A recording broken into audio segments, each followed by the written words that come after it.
તો સ્ટુડન્ટ્સ આપણે સ્ટાર્ટ કરીએ છીએ આજનો આપણો ક્રેશ કોર્સનો જે લેક્ચર છે તે.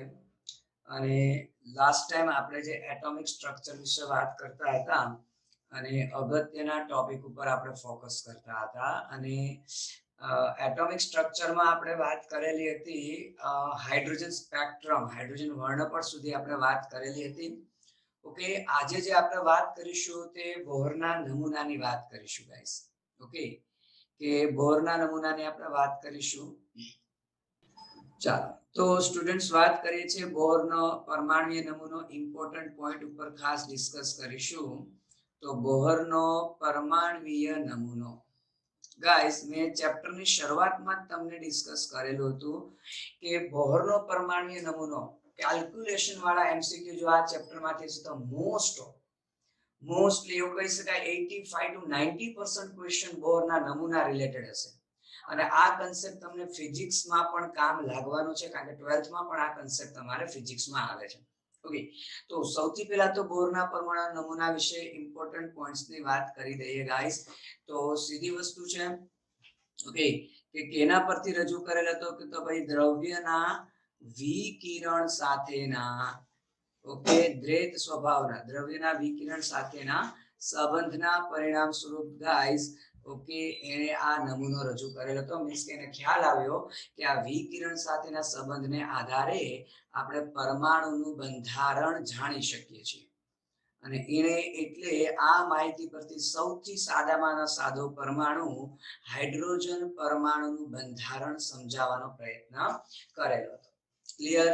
ચાલો, કેટલાક એના અભિધારણાઓ કહીએ છીએ, જો કે ખાસ ઇમ્પોર્ટન્ટ ફોર્મ્યુલા છે ગાઈસ, પણ ક્વિકલી જો અભિધારણા વિશે વાત કરી દઈએ. બોહર પહેલી અભિધારણા એવું કહે છે બોહરની કે ભાઈ ઇલેક્ટ્રોન જ્યારે પોતાની કક્ષામાં ગતિ કરે છે ગાઈસ, ત્યારે ઓલ ઓવર ઇલેક્ટ્રોનની ઉર્જા કેવી રહે છે? અચળ રહે છે. ટૂંકમાં જે મેક્સવેલે કીધેલું હતું રુથરફોર્ડના નમૂનામાં કે ભાઈ ઇલેક્ટ્રોન ગતિ દરમિયાન પછી વિચુંબકીય વિકિરણ ઉત્સર્જિત કરે અને તો એ ઉર્જા ગુમાવે તો કેન્દ્રમાં દાખલ થઈ જવો જોઈએ. પણ ગાઈસ અહીંયા એ લિમિટેશન્સ બોહર દ્વારા દૂર થઈ. બોહરે એવું કીધું ઇલેક્ટ્રોન જ્યારે ગતિ કરશે ત્યારે એની ઉર્જા કેવી રહે છે? અચળ રહે છે. એનો મતલબ ઇલેક્ટ્રોન ઉર્જા ગુમાવશે પણ નહીં, મેળવશે પણ નહીં. તો એવી કક્ષા કે જેમાં ઇલેક્ટ્રોનની ઉર્જા અચળ રહેતી હોય, બોહરે એવી કક્ષાને સ્થિર કક્ષા નામ આપેલું છે ગાઈસ. ક્લિયર? બીજું એણે એવું કીધું કે માનો ઇલેક્ટ્રોનમાં ઉર્જાની અદલા બદલી અથવા ઉર્જાનો ફેરફાર ક્યારે થાય કે માનો કોઈ ઇલેક્ટ્રોન કે જે E1 ઉર્જા સ્તરમાં રહેલો છે એ જમ્પ કરીને, માની લો અહીંયા કોઈ ઇલેક્ટ્રોન છે, તો જ્યારે તે ઉર્જાનું શોષણ કરીને E2 ઉર્જા સ્તરમાં ઉત્તેજિત થાય ત્યારે માની લો hν જેટલી ઉર્જાનું શોષણ કરે છે. ક્લિયર? મીન્સ કે ઇલેક્ટ્રોન જ્યારે સંક્રાંતિ પામશે ત્યારે જ એનો ઉર્જાનો ફેરફાર થશે, ત્યાં સિવાય ઉર્જાનો ફેરફાર થવાનો નથી. પણ ગાઈસ ઓલ ઓવર અહીંયા એવું કહી શકાય કે જ્યારે ઇલેક્ટ્રોન E1 સ્તરમાંથી E2 સ્તરમાં જાય છે ત્યારે જેટલી ઉર્જા મળે છે એટલી જ ઉર્જા E2 માંથી E1 માં આવે ત્યારે ગુમાવે છે. તો ઓલ ઓવર એવું કહી શકીએ E1 સ્તરમાં રહેલો ઇલેક્ટ્રોન hν ઉર્જાનું શોષણ કરે તો E2 સ્તરમાં જાય, પણ ફરી પાછો E2 સ્તરમાંથી જ્યારે તે E1 સ્તરમાં આવે ત્યારે જે hν જેટલી ઉર્જા મેળવેલી હતી એટલી જ ઉર્જા પાછી શું કરે? ગુમાવે. ઓલ ઓવર ઇલેક્ટ્રોન પોતાની ઉર્જા અચળ જાળવી રાખવાનો પ્રયત્ન કરશે. ત્રીજો પોઈન્ટ ગાઈસ આપણા માટે એમસીક્યુ માટે વેરી ઇમ્પોર્ટન્ટ પોઈન્ટ છે. શું કહે છે ત્રીજો પોઈન્ટ? કે સ્વીકાર્ય કક્ષા. શું ઇલેક્ટ્રોન બધી કક્ષામાં ગતિ કરી શકે? તો કે નહીં ભાઈ. સ્વીકાર્ય કક્ષા અથવા માન્ય કક્ષા કોને કહેવાય ગાઈસ?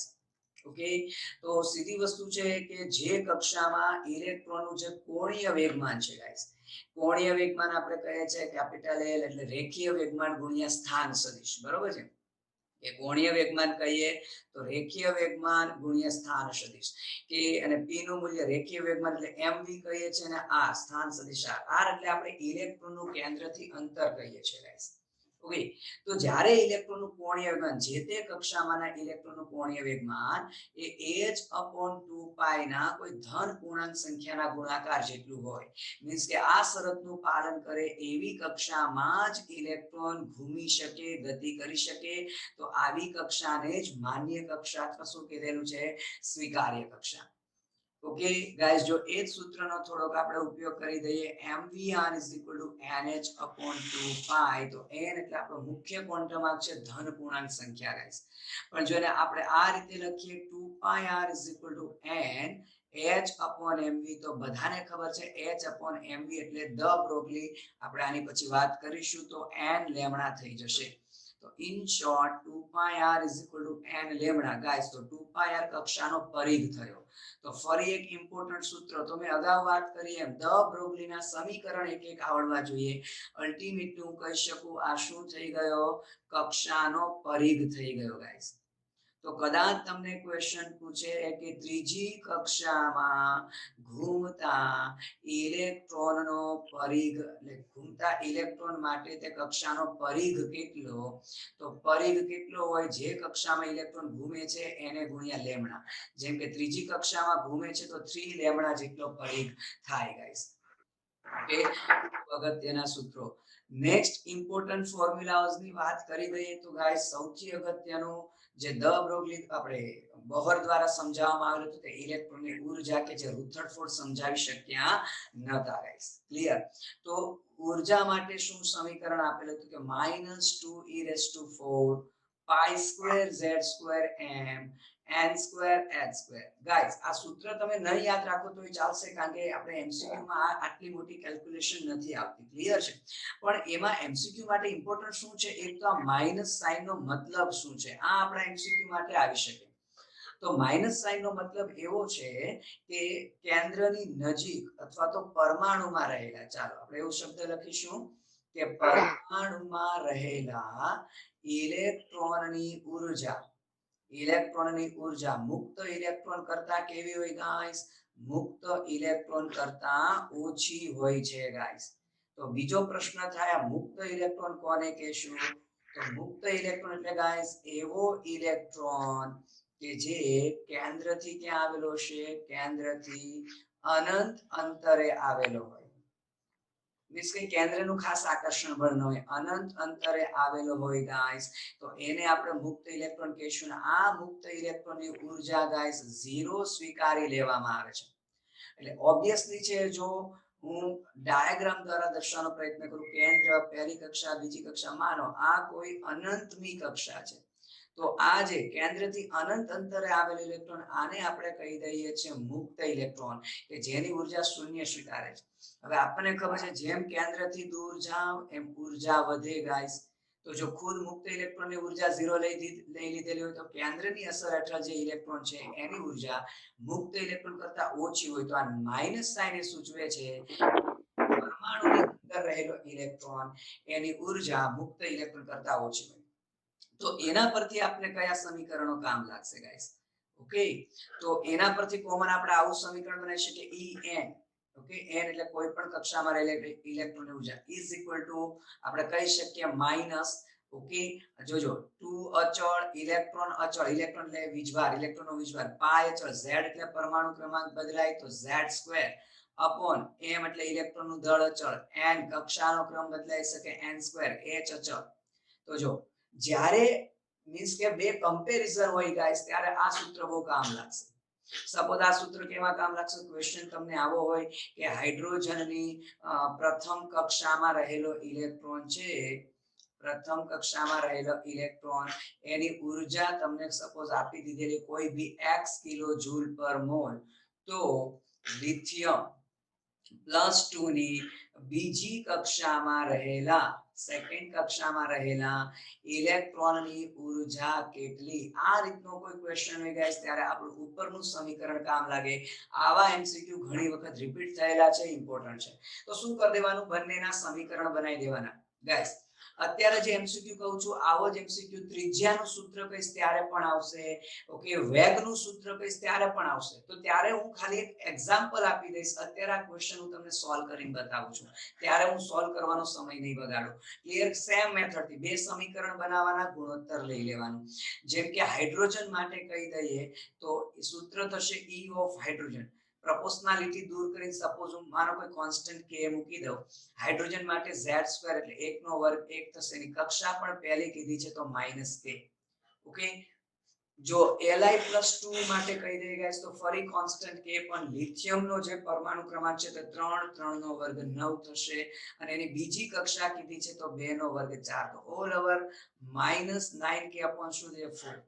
તો હવે જો તમે ગુણોત્તર લઈ લેશો E ઓફ લિથિયમ +2 આપણે શોધવું છે E ઓફ હાઇડ્રોજન તો -9k upon 4 આખાના છેદમાં -k કેન્સલ તો 9/4 થશે. અને જો આપણે આને કરતા બનાવી દઈએ તો E ઓફ H અહીંયા ચાલ્યું જશે તો એની ઉર્જા આપણને કેટલી આપેલી હતી ભાઈ x કિલો જૂલ પર મોલ તો અહીંયા મારે ગુણ્યા x કરી દેવાના તો આ આપણો આન્સર થાય. ઇન શોર્ટ બે સમીકરણ બનાવી દેવાના. ક્લિયર? નો ડાઉટ ઉર્જા માટે જુદા જુદા સમીકરણો હજુ પણ આપણે કહે છે ઓલ ઓવર આપણે ઉર્જા આવી રીતે પણ ગણીએ છીએ કે ભાઈ -RH1/n² કે જે RH આપણે રીડબર્ગનો અચળાંક કહીએ છીએ ગાઈસ. ઓકે, રીડબર્ગનો અચળાંક. ઓકે, એની કિંમત આપણે ઉર્જા ગણવા માટે 2.18 ગુણ્યા 10⁻18 જૂલમાં લઈએ છીએ. તો ઓલ ઓવર સમીકરણ આવું બનાવી શકાય કે ગાઈઝ RH મીન્સ કે જો n1 શક્તિ સ્તરમાંથી ઇલેક્ટ્રોન n2 શક્તિ સ્તરમાં જતો હોય RH * z². હાઇડ્રોજન માટે Z1 થાય, બાકી અન્ય કોઈ તત્વ હોય તો Z આપણે લેવો પડે તો 1/n1² - 1/n2². તો ઉર્જા ગણવા માટે RH ની વેલ્યુ મારે જૂલમાં લેવી પડશે. એ ઉપરાંત નો ડાઉટ જો આપણે જુદા જુદા એકમોની વાત કરીએ તો -13.6 z²/n² પણ લખી શકાય પણ આ એકમ મેં કીધું ઇલેક્ટ્રોન વોલ્ટ પર પરમાણુ એકમમાં ઉર્જા કીધેલી છે ગાઈસ. એ જ રીતે -1312 z²/n² હું કિલો જૂલ પર મોલ એકમમાં થાય તો જુદા જુદા એકમ છે. તો ઓલ ઓવર આપણે આ 3 1 2 3 ગણતરીની દ્રષ્ટિએ સૂત્રો યાદ રાખીએ છીએ. તો આજે દરેકે દરેક વાત થઈ ગાઈસ એ ઉર્જાના સમીકરણ વિશે વાત થઈ. ક્લિયર? ચાલો ત્યાર પછી જો વાત કરીશું તો હું એક સાથે બધા મીન્સ કે સૂત્રોના લિસ્ટ આપણે ખાસ કરીને બનાવીશું ગાઈસ. ઓકે, હવે જે વાત કરીશું ગાઈસ ઇલેક્ટ્રોન. ઓકે, ઇલેક્ટ્રોનના વેગ ઉપર વાત કરીશું તો વેગ માટે સિમ્પલ આટલું યાદ રાખીશું Vn proportional to z/n અથવા તો એક આ ફોર્મ્યુલા યાદ રાખીશું 2.18 ગુણ્યા 10⁶ z/m/s એકમમાં લખેલું છે ગાઈસ. ફરી પહેલું સૂત્ર મેં કોના માટે કામ લાગશે ગાઈસ કે જ્યારે બે કમ્પેરિઝન હોય, હમણાં મેં જે ઉર્જામાં કીધેલું હતું કમ્પેરિઝન હોય તો પહેલું સૂત્ર કામ લાગશે. વેગ માટે આ સૂત્ર કામનું છે ગાઈસ. જો ત્રિજ્યા માટે વાત કરી દઈશું કક્ષાની ત્રિજ્યા માટે, ઓકે, તો આમાંથી મેં કીધું ઇમ્પોર્ટન્ટ ઓકે સૂત્રો છે. ત્રિજ્યા માટે શું કહે છે કે Rn directly proportional two n²/z. ફરી આ સૂત્ર ક્યારે કામ લાગશે? બે કમ્પેરિઝન હોય ત્યારે. અથવા Rn આપણે કહી દે તો 0.529 n²/z ગાઈસ ના એંગસ્ટ્રોમ એકમમાં લખેલું છે. ઓકે, અને જો પિકોમીટર એકમમાં લખીશું તો 52.9 n²/z. ઓકે, પિકોમીટર એકમમાં આપણે કહી શકીએ છીએ. તો આ કોના સૂત્ર થઈ ગયા ગાઈસ? ત્રિજ્યાના સૂત્રો થઈ ગયા. ક્લિયર છે? તો જે સૂત્ર કહે છે એના પર ફોકસ કરજો. નેક્સ્ટ જો કોઈ ફોર્મ્યુલા કહી દે ઓલ ઓવર, ઓકે, આવૃત્તિનું સૂત્ર નો ડાઉટ કે દરેક સૂત્ર તારવી શકાય છે. ઓકે, પણ હું તારવવામાં અત્યારે સમય નહીં બગાડે. ખાસ કરીને આને આપણે રીડ્સની આવૃત્તિનું સમીકરણ કહે છે. રીડ્સની આવૃત્તિનું સમીકરણ કહીએ છીએ. તો ઓલ ઓવર આપણે આવૃત્તિ કહી દઈએ તો 3.29 × 10⁻15 થશે ગાઈસ. ઓકે, તો ઓલ ઓવર આપણે લખીશું 1/n1² - 1/n2². આપણે લખેલું છે હર્ટ્ઝ એકમમાં. ક્લિયર? આવૃત્તિનું સૂત્ર થઈ ગયું સેમ ટુ સેમ. ઓકે, અગત્યનું ફોર્મ્યુલા કહીએ તરંગ આંક. ગાઈસ તરંગ આંક આપણે 1/λ કહીએ છીએ. સોરી, હા બરોબર છે. અથવા તો આપણે μ બાર વડે દર્શાવીએ છીએ. તો આપણે ડેલ્ટા E/hc લખી શકીએ. શું કામ? કારણ કે આપણને ખ્યાલ છે E = hc/λ. તો મેં લેમ્ડાને કરતા બનાવી દઉં અથવા તો 1/λ લખીશું તો શું થઈ જશે? E/hc. તો બસ આ જ કિંમત મેં મૂકેલી છે. તો ઓલ ઓવર આપણે લખીશું RH * z². 1/n1² - 1/n2².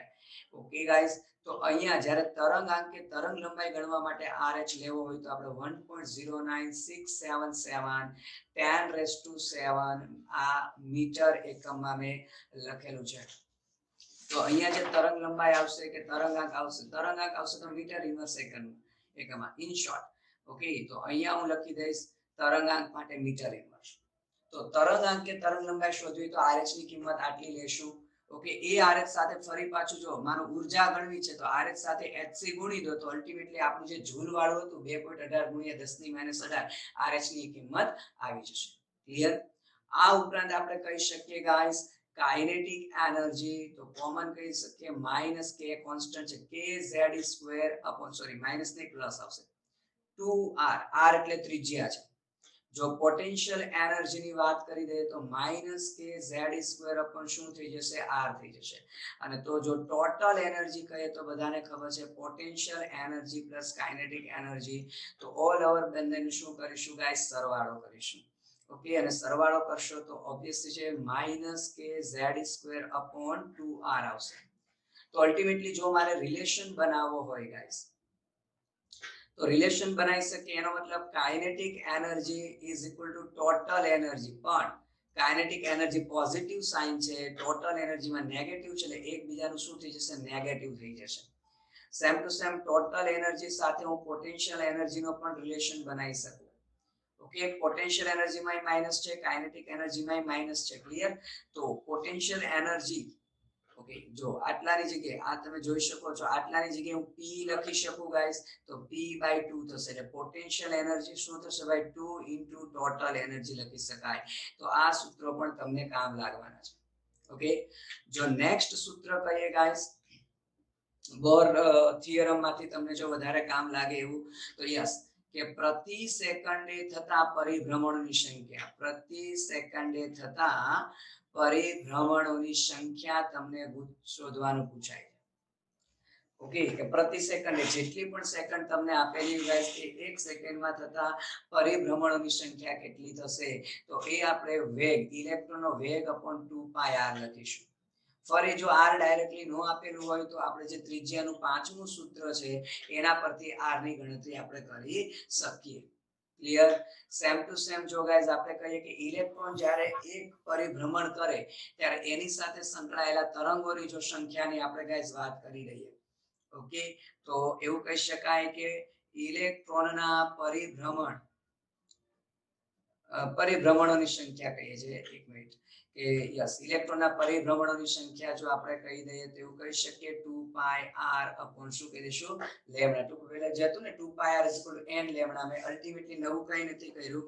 Okay, n ને કરતા બનાવી દીધેલો છે. ઓકે, એક મિનિટ જરા થોડું કરેક્શન કરીશું. એક જ મિનિટ થોડુંક અહીંયા પરિભ્રમણમાં થોડું કરેક્શન કરીએ છીએ. ચાલો કહીએ છીએ ગાઈસ આપણે યસ કે ઇલેક્ટ્રોન દ્વારા અથવા ઇલેક્ટ્રોન સાથે સંકળાયેલા ઓકે ઇલેક્ટ્રોન સાથે સંકળાયેલા તરંગોની સંખ્યા પ્રતિ પરિભ્રમણ. તો એક પરિભ્રમણ ઇલેક્ટ્રોન કરશે ત્યારે એની સાથે સંકળાયેલા તરંગોની સંખ્યા 2πr/λ વડે દર્શાવી શકાય. તો ગાઈસ આ જે દરેક વાત કરેલી છે એ મેં વાત કરી છે બોરના સૂત્રો રિલેટેડ. હજુ એક આમાં થોડીક વાત કરીશું ગાઈસ આપણે. તો ઇમ્પોર્ટન્ટ ફોર્મ્યુલા છે ને જે કન્સેપ્ટ હતા એ ઓલરેડી મેં કહી ચૂકેલો છું. ઓકે, તો આગળ જો આમાં વાત કરી દઈએ કે ભાઈ ઘણીવાર તમને એવું પૂછાય છે કે સપોઝ ક્વેશ્ચન આવો પૂછાય છે કે લાઇમન શ્રેણીની એ મહત્તમ ઉર્જા સાથે સંકળાયેલી તરંગ લંબાઈ ગણો. સંકળાયેલી તરંગ લંબાઈ કેટલી? તો આવા પૂછે એવું નહીં, લાઇમન તમને કોઈ પણ પૂછી શકે છે, લાઇમન બામર પાસ્ચર બ્રેકેટ. તો ઓલ ઓવર તરંગ લંબાઈ ગણવી છે 1/λ કહી દીધું RH * z². તો ઇમ્પોર્ટન્ટ આ છે 1/n1² અને n2². તો જે ઇમ્પોર્ટન્ટ છે તે n1 અને n2. હવે ગાઈસ આપણને ઉર્જા મહત્તમ પૂછી છે ને આપણને ખબર છે ઉર્જા અને તરંગ લંબાઈ એકબીજાના કેવા હોય વ્યસ્ત હોય. ઓકે, તો ઉર્જા મહત્તમ પૂછી છે તો કયું લેશું n1. લાઇમન શ્રેણી એટલે ઓબ્વિયસલી છે n1 તો 1 જ થવાનું છે, પણ n2 કયું લેશું ઇન્ફાઇનાઇટ લેશું. કારણ કે મહત્તમ ઉર્જા લાઇમન શ્રેણી માટે એકમાંથી અનંત સ્તરમાં જ્યારે ઇલેક્ટ્રોન જાય તો તે થશે એટલે 1/∞ 0 એટલે ડાયરેક્ટ ફોર્મ્યુલા શું થઈ જશે તો એવા કેસમાં RH * z² / n1² આવું થઈ જશે. એટલે 1/ઇન્ફાઇનાઇટ સ્ક્વેર 0 થશે. ક્લિયર? તો કોઈ પણ માટે, કોઈ પણ શ્રેણી માટે જ્યારે મહત્તમ ઉર્જા, હજો ઉર્જા મહત્તમ છે તો અહીંયા જે તરંગ લંબાઈ મળશે કેવી મળશે? મિનિમમ મળશે. કેવી મળશે? મિનિમમ મળશે. ન્યૂનતમ તરંગ લંબાઈ મળશે. તો સીધી વસ્તુ છે ગાઈસ, એવું નહીં લાયમન, કોઈ પણ શ્રેણી માટે જ્યારે મહત્તમ ઉર્જા અથવા મિનિમમ તરંગ લંબાઈ પૂછે તો n2 કેટલું થાય? ઇન્ફાઇનાઇટ થાય કોઈ પણ શ્રેણી માટે. અને કોઈ પણ શ્રેણી માટે સપોઝ ઉલટાઈ દઈએ ક્વેશ્ચન આપણે, ઓકે, કે સપોઝ આવું પૂછેલું હોય કે લાયમન શ્રેણી ની ન્યૂનતમ ઉર્જા સાથે, કે ન્યૂનતમ ઉર્જા સાથે સંકળાયેલી તરંગ લંબાઈ, અલ્ટિમેટલી જો ઉર્જા ન્યૂનતમ છે તો લેમડા કેવું થાય? મેક્સિમમ. તો હવે જુઓ ગાઈસ કે 1/λ RH * z². તો 1/n1² તો છે જ, 1/n2² ની વાત કરી દઈએ. તો સીધી વસ્તુ છે, લાયમન માટે n1 તો 1 જ થવાનું છે. ઓકે, તો માનો બામર હતો n1 2 લઈ લેતે, પાસ્ચર હતો n1 3 લઈ લેતે. પણ હવે તમે જો ન્યૂનતમ ઉર્જા, તો લાયમન માટે n = પ્રથમ શક્તિ સ્તર, ન્યૂનતમ ઉર્જા એટલે તરત જ એની પછીનું સ્તર લેવું પડે, n = 2. તો અહીંયા મારે n2 2 લેવું પડે. તો કોઈ પણ શક્તિ સ્તર હોય, કોઈ પણ શ્રેણી હોય, એના માટે n1 તો શું આવશે? જે તે શ્રેણીને રિલેટેડ. સપોઝ બામર શ્રેણી કીધું તો n1 2 આવશે. તો n2 કેટલું આવશે? 3 આવશે. કોના માટે હું ડિસ્કસ કરું છું? લેમડા મેક્સિમમ માટે ડિસ્કસ કરું છું ગાઈસ. આપણો કેસ અહીંયા છે. ઓકે, ન્યૂનતમ ઉર્જા એટલે જે તે શક્તિ સ્તર હોય એની તરત જ પછીનું આવે. ઓકે, ડાયરેક્ટ આ રીતે લઈ શકાય કોઈ પણ શક્તિ સ્તર માટે. તો ઓલ ઓવર એવું કહી શકું હું કે 1/λ કોમન ફોર્મ્યુલા આવું લખી શકાય RH * z². તો 1/n1 ના n1, પણ n2 કેટલું લખી શકું? n1 + 1². એટલે અહીંયા હવે તમે જો પાસ્ચર શ્રેણી માટે 3 લેવાના હોય તો અહીંયા કેટલું આવી જશે? 4. કે એના માટે લેમડા મેક્સિમમ માટે ગાઈસ અહીંયા શું લખું છું? મેક્સિમમ. ઓકે, કેલ્ક્યુલેશન ઈઝી થઈ જશે. કયો છે પહેલું? મીન્સ કે ઘણી વખત ઘણી રેફરન્સ બુકમાં શું લખે છે? આનું લસા, આ જે સ્ક્વેર બ્રેકેટ વાળો છે એનું લસા આપીને સૂત્ર યાદ રાખવાનું કહે છે. પણ ગાઈસ એવું સૂત્ર યાદ રાખવા કરતા આવી રીતે 1 સેકન્ડ નહીં લાગે. આ રીતે યાદ કરશો તો ક્યારે કન્ફ્યુઝન નહીં થાય તમને. ઓકે, તો આ જે દરેકે દરેક વાત કરેલી છે ગાઈસ, કોના રિલેટેડ આપણે વાત કરેલી છે ભાઈ? બોરના થિયરી વિશે વાત કરેલી છે. લગભગ કેમિસ્ટ્રીની દ્રષ્ટિએ જો હું કહું તો બોરમાં બીજો કોઈ અગત્યનું સૂત્ર આમાં રહી જતું નથી. ઓકે, બીજું ગાઈસ આપણે જો વાત કરી દઈએ એક જનરલી યસ, કે n1 જે આપણે દર સૂત્ર બધા સૂત્રમાં સપોઝ એનર્જીમાં મેં આવું લખેલું હતું RH * z², 1/n1² n2² આવું લખેલું હતું. તો સીધી વસ્તુ છે ગાઈસ કે જ્યારે ઇલેક્ટ્રોન નીચા ઉર્જા સ્તરમાંથી ઊંચા ઉર્જા સ્તરમાં જાય, ઓકે, સપોઝ આને n1 કહો, આને n2 કહો, તો જ્યારે n2 n1 કરતા વધારે હોય એટલે ઇલેક્ટ્રોન n1 માંથી n2 જાય તો ઉર્જાનું શોષણ થાય, અને ઉર્જાનું શોષણ થાય, ઉર્જા શોષાય, એટલે એક પ્રકાર ઉષ્મા શોષક પ્રક્રિયા થાય. કેવી પ્રક્રિયા થાય? શોષક. ઓકે, તો n2 વધારે છે તો ઓબ્વિયસલી છે એ મૂલ્ય ડેલ્ટા E આપણે એનર્જી કેવું લઈએ છે? પોઝિટિવ લઈએ છે, ઉષ્મા શોષક એટલે. પણ ગાઈસ જો n2 માંથી n1 આવે તો સીધી વસ્તુ છે, હવે શું થઈ ગયું? n2 માંથી n1 આવે છે એટલે ઉપરથી નીચે આવશે તો અને ઉર્જાનું શું થાય? ઉત્સર્જન થશે. શું થશે? ઉર્જાનું ઉત્સર્જન. પણ તો હવે એવા કેસમાં મારે એવું લેવું પડે, આ 1 થઈ ગયું અને આ 2 થઈ ગયું. ઓકે, આ 1 થઈ ગયું, આ 2 થઈ ગયું. તો હવે એવા કેસમાં આપણે આવું લઈ શકીએ કે n1 એક મિનિટ, તો ચાલો n2 n1 એવા કેસમાં પડવા કરતા સિમ્પલ એવું તો યાદ રાખી લઈએ કે જ્યારે નીચી ઉર્જા સ્તરમાંથી ઊંચા ઉર્જા સ્તરમાં ઇલેક્ટ્રોન જશે, ઓકે, તો સીધી વસ્તુ છે શું થશે? ઉષ્મા શોષાશે એટલે ડેલ્ટા E પોઝિટિવ આવશે. પણ ઊંચા ઉર્જા સ્તરમાંથી ઇલેક્ટ્રોન નીચા ઉર્જા સ્તરમાં આવે તો ઉષ્માનું શું થાય? ઉત્સર્જન થાય, એટલે ઉર્જા ઉત્સર્જાય. અને જો ઉર્જા ઉત્સર્જાય તો ડેલ્ટાની વેલ્યુ કેવી આવે? નેગેટિવ આવે.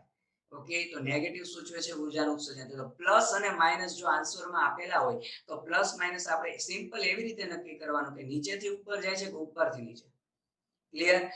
એનસીઈઆરટી માં આઈ થિંક આને ઇનિશિયલ સ્ટેટ ni કીધું છે, આને ફાઇનલ સ્ટેટ કીધેલું છે. તો એ કન્સેપ્ટ અનુસાર કહીએ તો nf > ni તો ડેલ્ટા E પોઝિટિવ મીન્સ કે ઉર્જાનું શોષણ થશે. પણ જો ni > nf તો ડેલ્ટા E નેગેટિવ આવશે મીન્સ કે ઉર્જાનું શોષણ. એનસીઈઆરટી માં આ રીતે છે. એકની એક જ વાત થઈ.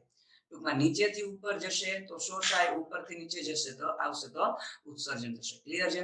તો આ જે વાત કરેલી છે બોરના અગત્યના ફોર્મ્યુલા રિલેટેડ વાત કરે છે. લગભગ તો બોરનો કોઈ અગત્યનો કન્સેપ્ટ રહી જતો નથી કે જે MCQ માં કામ લાગતો હોય. જે ફોર્મ્યુલા છે અગત્યના એ મેં ઓલરેડી વાત કરી ચૂકેલો છું. તો ગાઈસ હવે વાત કરીશું આપણે બોરની મર્યાદાઓ. ઓકે, કે બોરના નમૂનાની મર્યાદા શું હતી? તો એ પણ MCQ માટે કામ લાગે છે, બોરના નમૂનાની મર્યાદાઓ. તો સીધી વસ્તુ છે ગાઈસ, પહેલી મર્યાદા આપણે એવું કહીએ છીએ કે આમ તો બોરનો નમૂનો નો ડાઉટ પરમાણુનું બંધારણ સમજાવવામાં સફળ તો થયો હતો, પણ આમ છતાં એની પોતાની કેટલીક શું હતી? લિમિટેશન્સ હતી. અને કઈ લિમિટેશન્સ હતી? તો પહેલી વસ્તુ, બોરનો નમૂનો ફક્ત એક ઇલેક્ટ્રોન ધરાવતી સ્પીસીઝને જ લાગુ પાડી શકાતો હતો. હવે એક ઇલેક્ટ્રોન ધરાવતી સ્પીસીઝ એટલે હાઇડ્રોજન કહીએ, He+ કહીએ, Li+2 કહીએ, B+3 કે જે બધામાં એક જ ઇલેક્ટ્રોન છે. આવી સ્પીસીઝને જ લાગુ પાડી શકાતો હતો. અને એમાં પણ ગાઈસ કે આવી એક ઇલેક્ટ્રોન ધરાવતી સ્પીસીઝના નમૂનામાં પરફેક્ટ નહોતો સમજાવતો કે જ્યારે વર્ણપટમાં સમજો, હવે આપણે એવું કીધું તો હાઇડ્રોજન વર્ણપટ રેખીય છે, પણ વર્ણપટમાં જ્યારે આ રીતે મળે, જો આ રીતે ગાઈસ, આ જે મેં પહેલું ડ્રો કરેલું છે ને ડબલેટ કહેવાય. શું કહેવાય ગાઈસ? ડબલેટ. કે બે રેખાઓ એકબીજાને ભેગી થઈ ગઈ હોય, ઓવરલેપ થઈ ગયેલી હોય, આ રીતે. ઓકે, ઓવરલેપ થઈ ગયેલી હોય. અને આ જે મેં બીજું દર્શાવવાનો પ્રયત્ન કરેલું છે મેં ટ્રિપલેટ દર્શાવેલું છે, મીન્સ કે ત્રણ રેખાઓ ભેગી થઈ ગઈ છે. તો કે જ્યારે વર્ણપટમાં ડબલેટ કે ટ્રિપલેટ મળે ત્યારે પણ બોરનો વર્ણપટ આ કન્સેપ્ટ સમજાવી શકતો નથી. તો બોર છે તે આ પ્રકારનો વર્ણપટ સમજાવવામાં શું થાય છે? નિષ્ફળ જાય છે ગાઈસ. ક્લિયર? જો ત્રીજી મર્યાદા કહી દઈએ, જેને આપણે જીમેન અસર કહીએ છીએ. જીમેન અસર ગાઈસ, હવે જીમેન અસર અને સ્ટાર્ક અસર બે એક સાથે ડિસ્કસ કરીશું. તો સીધી વસ્તુ છે, જીમેન અસર એટલે શું? કે ચુંબકીય ક્ષેત્રની અસર હેઠળ, કે ચુંબકીય ક્ષેત્રની અસર હેઠળ જો વર્ણપટ મેળવે તો આ જે ડબલેટ અને ટ્રિપલેટ છે, જે રેખાઓ ઓવરલેપ થઈને છૂટી પડી જાય, મીન્સ કે છૂટી છૂટી ડિસ્ક્રીટ લાઈન, છૂટી છૂટી રેખાઓ સ્વરૂપે મળે. તો કે ભાઈ એવું થયું, ચુંબકીય ક્ષેત્ર એપ્લાય કર્યું તો જે રેખાઓ ભેગીથી છૂટી કેમ પડી ગઈ, એના વિશે કોઈ સમજૂતી નથી આપી. ઓકે, તો અલ્ટિમેટલી જીમેન અસરની ડેફિનેશન શું છે? કે ચુંબકીય ક્ષેત્રની અસર હેઠળ, ચુંબકીય ક્ષેત્રની અસર હેઠળ રેખાઓનું વિભાજન, ઓકે, એ મીન્સ કે બોર દ્વારા સમજાવી શકાતું નથી. Same to same. સ્ટાર્ક અસર શું છે? ખાલી ચુંબકીય ક્ષેત્રની જગ્યાએ હું લઈ લઈશ ગાઈસ વિદ્યુતીય ક્ષેત્ર, કે વિદ્યુતીય ક્ષેત્રની અસર હેઠળ, વિદ્યુતીય ક્ષેત્રની અસર હેઠળ જો રેખાઓનું વિભાજન થાય તો ગાઈસ એ જીમેન દ્વારા આપણે બોર દ્વારા સમજાવી શકાતું નથી. ક્લિયર? જો ગાઈસ એની ચોથી મર્યાદા ડિસ્કસ કરીએ આપણે, કે સીધી વસ્તુ છે શું હતી ચોથી મર્યાદા? કે પરમાણુ માંથી અણુ કઈ રીતે બને છે, મીન્સ કે બંધ કઈ રીતે રચાય છે. તો ઇન શોર્ટ, પરમાણુઓ એકબીજા સાથે જોડાઈને જે બંધ બનાવે છે, તો એકબીજા સાથે જોડાઈને જે બંધ, ઓકે ગાઈસ 10 મિનિટ પછી આ સ્લાઇડ પૂરી થાય તો આપણે કન્ટિન્યુ થશું આ લિંક ઉપર. ઓકે, તો પરમાણુઓ એકબીજા સાથે જોડાઈને શું બનાવે છે? અણુ બનાવે છે. તો અણુ કઈ રીતે બન્યો, મીન્સ કે અણુ બનવા વિશે અથવા તો આપણે કહી શકીએ બંધ બનવા વિશે બોર દ્વારા કોઈ સમજૂતી આપવામાં આવેલી નથી ગાઈસ.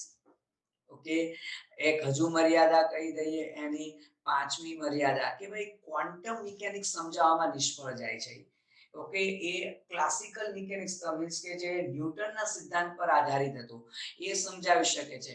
અને ક્વોન્ટમ મિકેનિક્સ પર આધારિત જે આપણો ધ બ્રોગલીનો સિદ્ધાંત છે, તો ધ બ્રોગલી કે હાઇઝનબર્ગનો સિદ્ધાંત, હાઇઝનબર્ગનો સિદ્ધાંત સમજાવી શકાતો નથી. કોના દ્વારા? બોર દ્વારા. તો આ દરેકે દરેક શું હતી ગાઈસ? મર્યાદા. ઓકે, દરેકે દરેક મર્યાદા હતી ગાઈસ. તો ઓલ ઓવર આ જે વાત કરી તે બોરના નમૂનાની વાત કરી ગાઈસ. એના પછી આપણે જો થોડું ઘણું શોર્ટમાં ડિસ્કશન કરી લઈએ તો સોમરફેલ્ડ બોરનો નમૂનો, સોમરફેલ્ડ બોરનો નમૂનો. સોમરફેલ્ડે શું કર્યું કે ભાઈ બોરનો નમૂનો થોડો સુધારવાનો પ્રયત્ન કર્યો. ઓલ ઓવર જે ડિફરન્સ છે એ વાત કરી દો. સોમરફિલ્ડે એવું કીધું કે ભાઈ જરૂરી બોરના સિદ્ધાંતમાં જે સ્વીકારાયેલું હતું કે કક્ષા કેવી હોય, ગોળાકાર હોય. સોમરફિલ્ડ એવું કે છે જરૂરી નથી કે કક્ષા ગોળાકાર જ હોય, હે કક્ષા લંબગોળ પણ હોઈ શકે છે એલિપ્ટિકલ શેપમાં, ઓકે, અને ગોળાકાર પણ હોઈ શકે છે. તો કઈ રીતે આપણે એને સમજાવી શકીએ ગાઈસ? તો એને છે ને એ કક્ષાનો ગોળાકાર આકાર સમજાવવા માટે એને ગાઈસ ગૌણ ક્વોન્ટમાર્ક, પણ એને ગૌણ ક્વોન્ટમાર્ક કે કીધેલો હતો. ગૌણ ક્વોન્ટમાર્ક કેવો કીધેલો હતો? કે કીધેલો હતો. જરા હું આકૃતિ ફરીવાર જરા તમને કેવા કરું.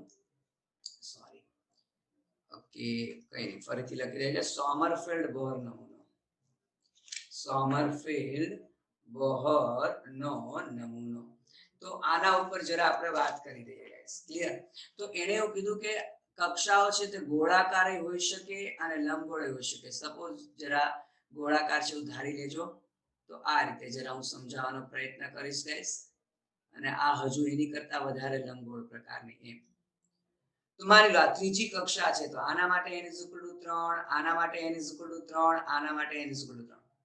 પણ એને એવું કીધું કે માનો એને ગૌણ ક્વોન્ટમાર્ક સ્મોલ k વડે દર્શાવતા, k = 1 છે, આ k = 2 છે, આ k = એને એવું કીધું કે કક્ષા ગોળાકારે હોય, લંબગોળે હોય. તો ક્યારે કોઈ કક્ષા ગોળાકાર બને કે જ્યારે મુખ્ય ક્વોન્ટમાર્ક n = k થાય. બીજું એને એવું પણ વાત કરેલી હતી ફરીથી કે જે આ રીતનો જે આપણે ડાયાગ્રામ બનાવીએ છીએ કક્ષા માટે, તો એને એવી વાત કરી દીધી કે આ છે ને આને મેજર અક્ષ કહેવાય, આને માઇનર. ઓકે, એટલે કે આને આપણે ગૌણ અક્ષ કહીશું, ગૌણ અક્ષ. અને આને આપણે શું કહીશું ભાઈ? મેજર એટલે મુખ્ય અક્ષ. એને એવું કીધું મુખ્ય અક્ષ છે એને n વડે રજૂ કરી શકાય, ગૌણ અક્ષને k વડે રજૂ કરી શકાય. અને ગુણોત્તર પણ લઈ લીધો કે ભાઈ મુખ્ય અક્ષની લંબાઈ, તો આવી રીતનું સૂત્ર આપેલું હતું કે મુખ્ય અક્ષની લંબાઈ છેદમાં ગૌણ અક્ષની લંબાઈ, ઓકે, તો n/k, આ રીતનું સૂત્ર આપેલું.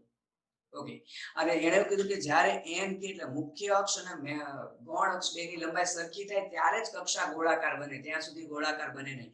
બીજું આપણે જે સૂત્ર આપેલું હતું બોહરે ઊર્જા માટે, પહેલું સૂત્ર આપણે આવું લખ્યું હતું -2⁴ π² z² m/n²h². આવું બોહરનું સૂત્ર હતું.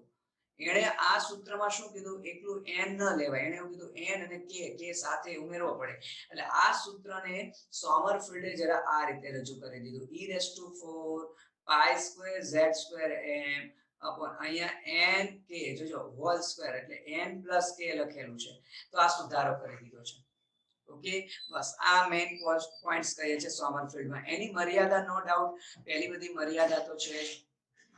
કઈ મર્યાદા? એક તો આ કહી શકાય, જો એને ગૌણ ક્વોન્ટમાર્ક k કીધો, બરાબર છે, પણ જ્યારે ફરી વર્ણપટમાં જ્યારે રેખાઓ ભેગી મળે છે ત્યારે કોઈ રેખાઓની શ્રેણીમાં રેખાઓની સંખ્યા નથી સમજાવી શકતો હોય કે વર્ણપટમાં રેખાઓની સંખ્યા વિશે કોઈ માહિતી આપતો નથી. બીજું એણે એવું કીધું કે આપણે ખબર છે પાછળથી જે ગૌણ ક્વોન્ટમાર્ક નક્કી થયો તો l થયો.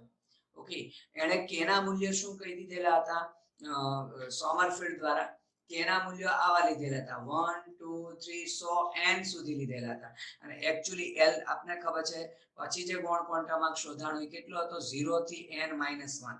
એટલે ઓલ ઓવર એને એવું કહી દીધું l અને k વચ્ચેનો સંબંધ આવો થાય. તો આ પણ એક પ્રકારની મર્યાદા છે ગાઈસ. ટૂંકમાં પ્રોપર જે ગૌણ ક્વોન્ટમાર્ક છે એના વિશે કોઈ માહિતી આપતું નથી. ઓકે, ત્રીજું જો કહીએ પહેલી મર્યાદા તો છે જ આપણે હાઇઝનબર્ગ અને ધ બ્રોગલી, કે ધ બ્રોગલી અને હાઇઝનબર્ગ નો અનિશ્ચિતતાનો જે સિદ્ધાંત છે સમજાવી શકતો નથી. Clear guys?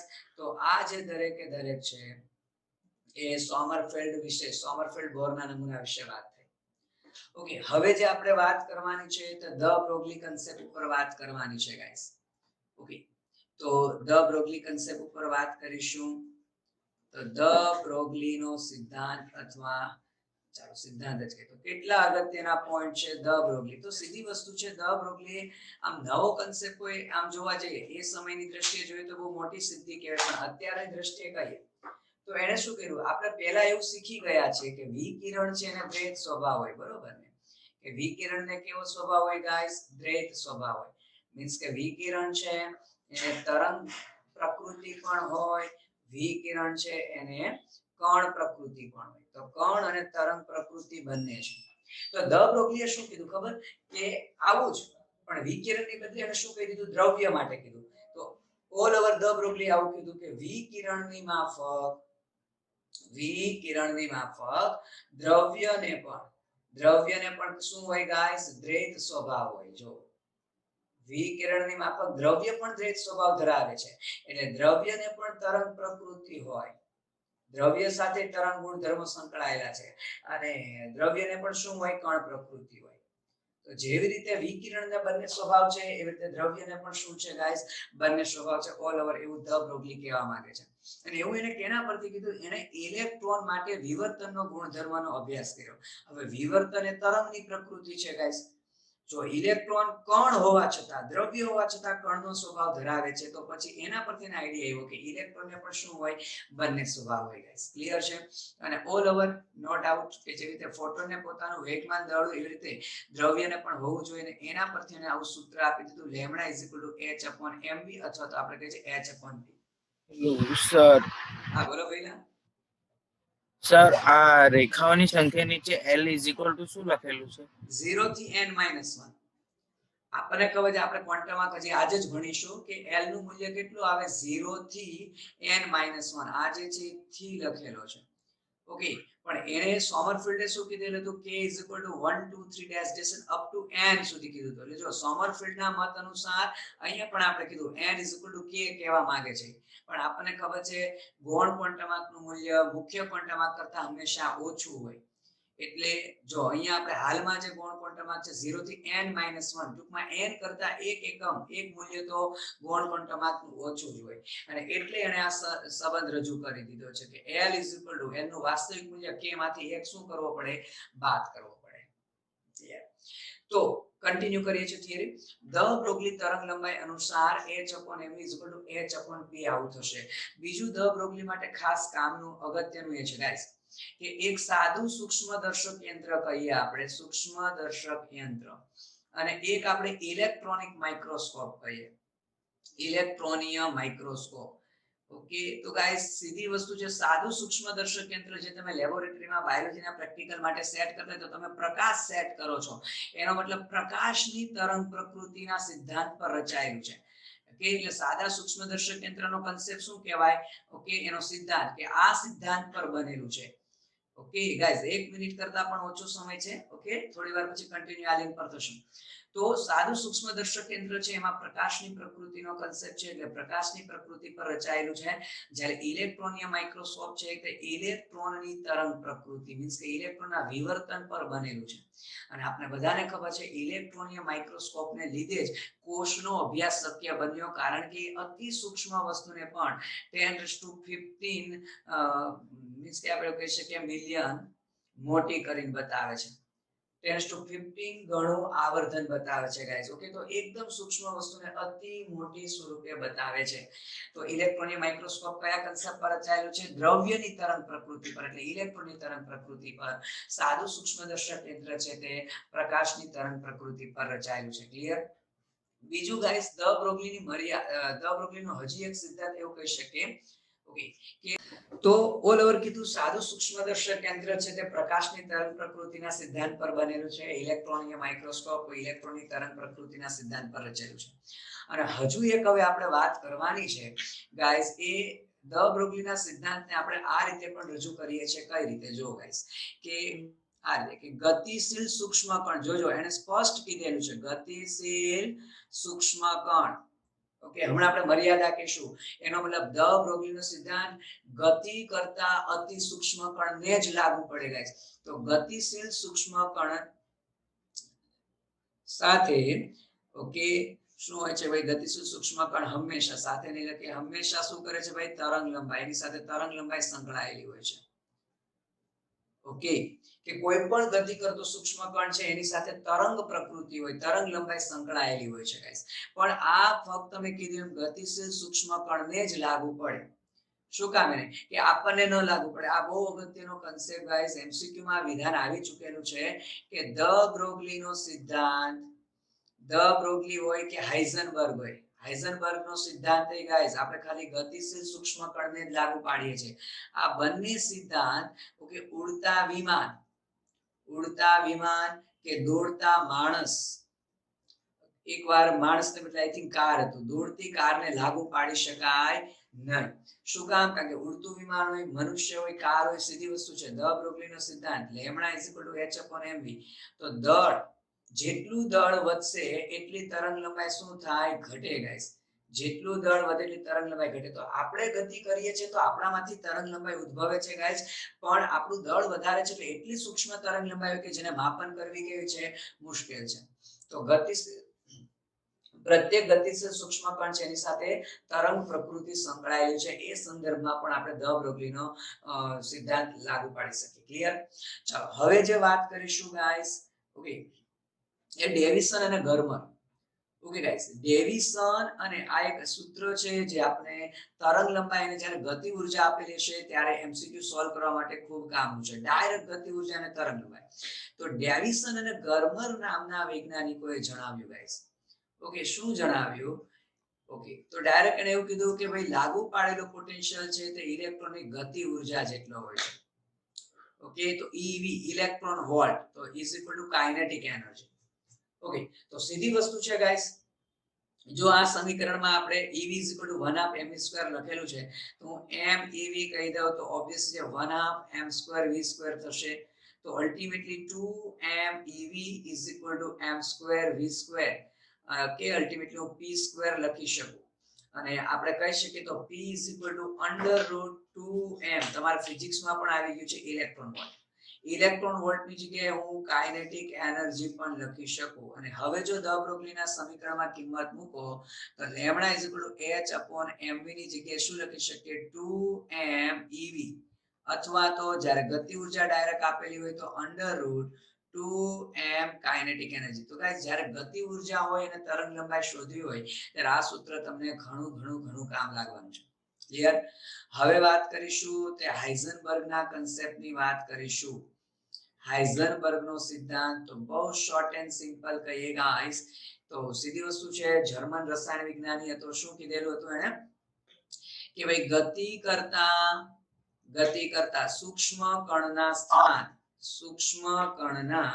સ્થાન અને વેગમાન બંને કે એક સાથે ચોકસાઈપૂર્વક માપી શકાય નહીં. બંને એક સાથે ચોકસાઈપૂર્વક માપન કરી શકાય નહીં. જેને આપણે હાઇઝનબર્ગના સિદ્ધાંતનું શું કહે છે ગાઈસ? વિધાન કહીએ છીએ. કે ગતિ કરતો કોઈ પણ સૂક્ષ્મ કણ છે એનું સ્થાન કે વેગમાન બે એક સાથે એક્ઝેક્ટલી ન માપી શકાય ગાઈસ. બે માંથી કોઈ એક જ એક સાથે એક સમયે મળી શકે. ક્યાં તો સ્થાન એક્ઝેક્ટલી મળે, ક્યાં તો શું મળે? વેગમાન એક્ઝેક્ટલી મળે. જો ડાયરેક્ટલી એનું ગાણિતિક સમીકરણ લખી દો તો ΔX * ΔP > h/4π. ઓકે, તો સીધી વસ્તુ છે ΔX એ ΔP એટલે m * ΔV કહે છે. ઇલેક્ટ્રોન માટે m અચળ બહાર કાઢી નાખે છે તો h/4π. તો આને આપણે સ્થાન અને વેગના અનિશ્ચિતતાનું પણ વિધેય કહી શકીએ. h/4π m લખી શકીએ ગાઈસ. ક્લિયર? ઓકે, તો આના પરથી પણ ઘણા MCQ પૂછાઈ ગયેલા છે કે જો સ્થાન અને વેગની અનિશ્ચિતતા સરખી હોય તો કયો સંબંધ સાચો છે? આ પ્રકારના MCQ. સ્થાન અને વેગની અનિશ્ચિતતા સરખી પૂછે તો આ બે સરખા થઈ ગયા. તો ક્યાં તો ડેલ્ટા, અહીંયા તમે ΔX² લખી શકો. એટલે ઓપ્શન કઈ રીતે છે એ પ્રમાણે મૂકવાનું. ઓકે, અથવા તો એને ΔV² લખી શકો કારણ કે બે ઇક્વલ આપી દીધેલા છે. ક્લિયર?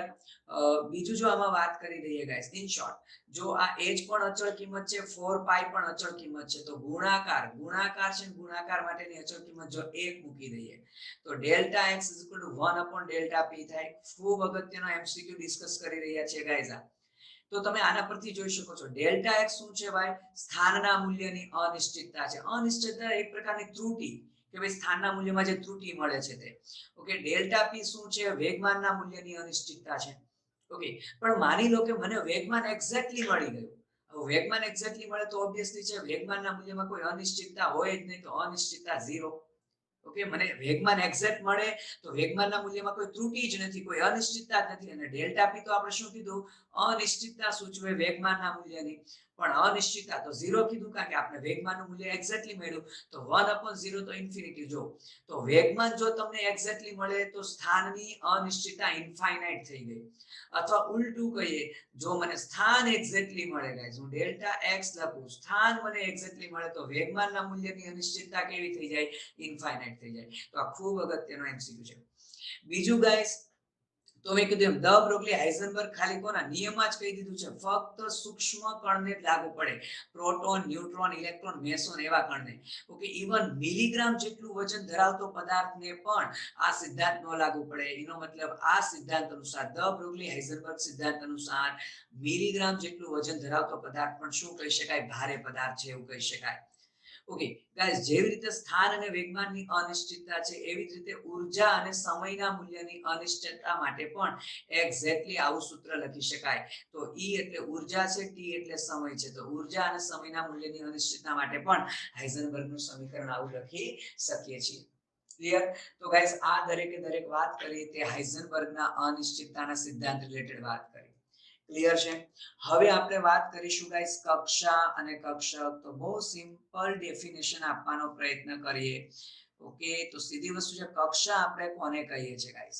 તો કે ભાઈ કેન્દ્રની આસપાસનો આપણે કહીએ છીએ કે કેન્દ્રની આસપાસનો સમતલીય વર્તુળાકારમાં, જો સમતલીય શબ્દ યુઝ કરું છું, કે સમતલીય વર્તુળાકાર માર્ગ કે જેમાં ઇલેક્ટ્રોન શું કરતો હોય છે, પરિભ્રમણ કરતો હોય છે, એવા માર્ગને આપણે કહીએ છીએ ગાઈસ કક્ષા. અને કક્ષક કોને કહીએ છીએ ગાઈસ? તો કે ભાઈ કેન્દ્રની આસપાસ ઇલેક્ટ્રોન મળી આવવાની સંભાવનાને આપણે શું કહીએ છીએ, કક્ષક કહીએ છીએ.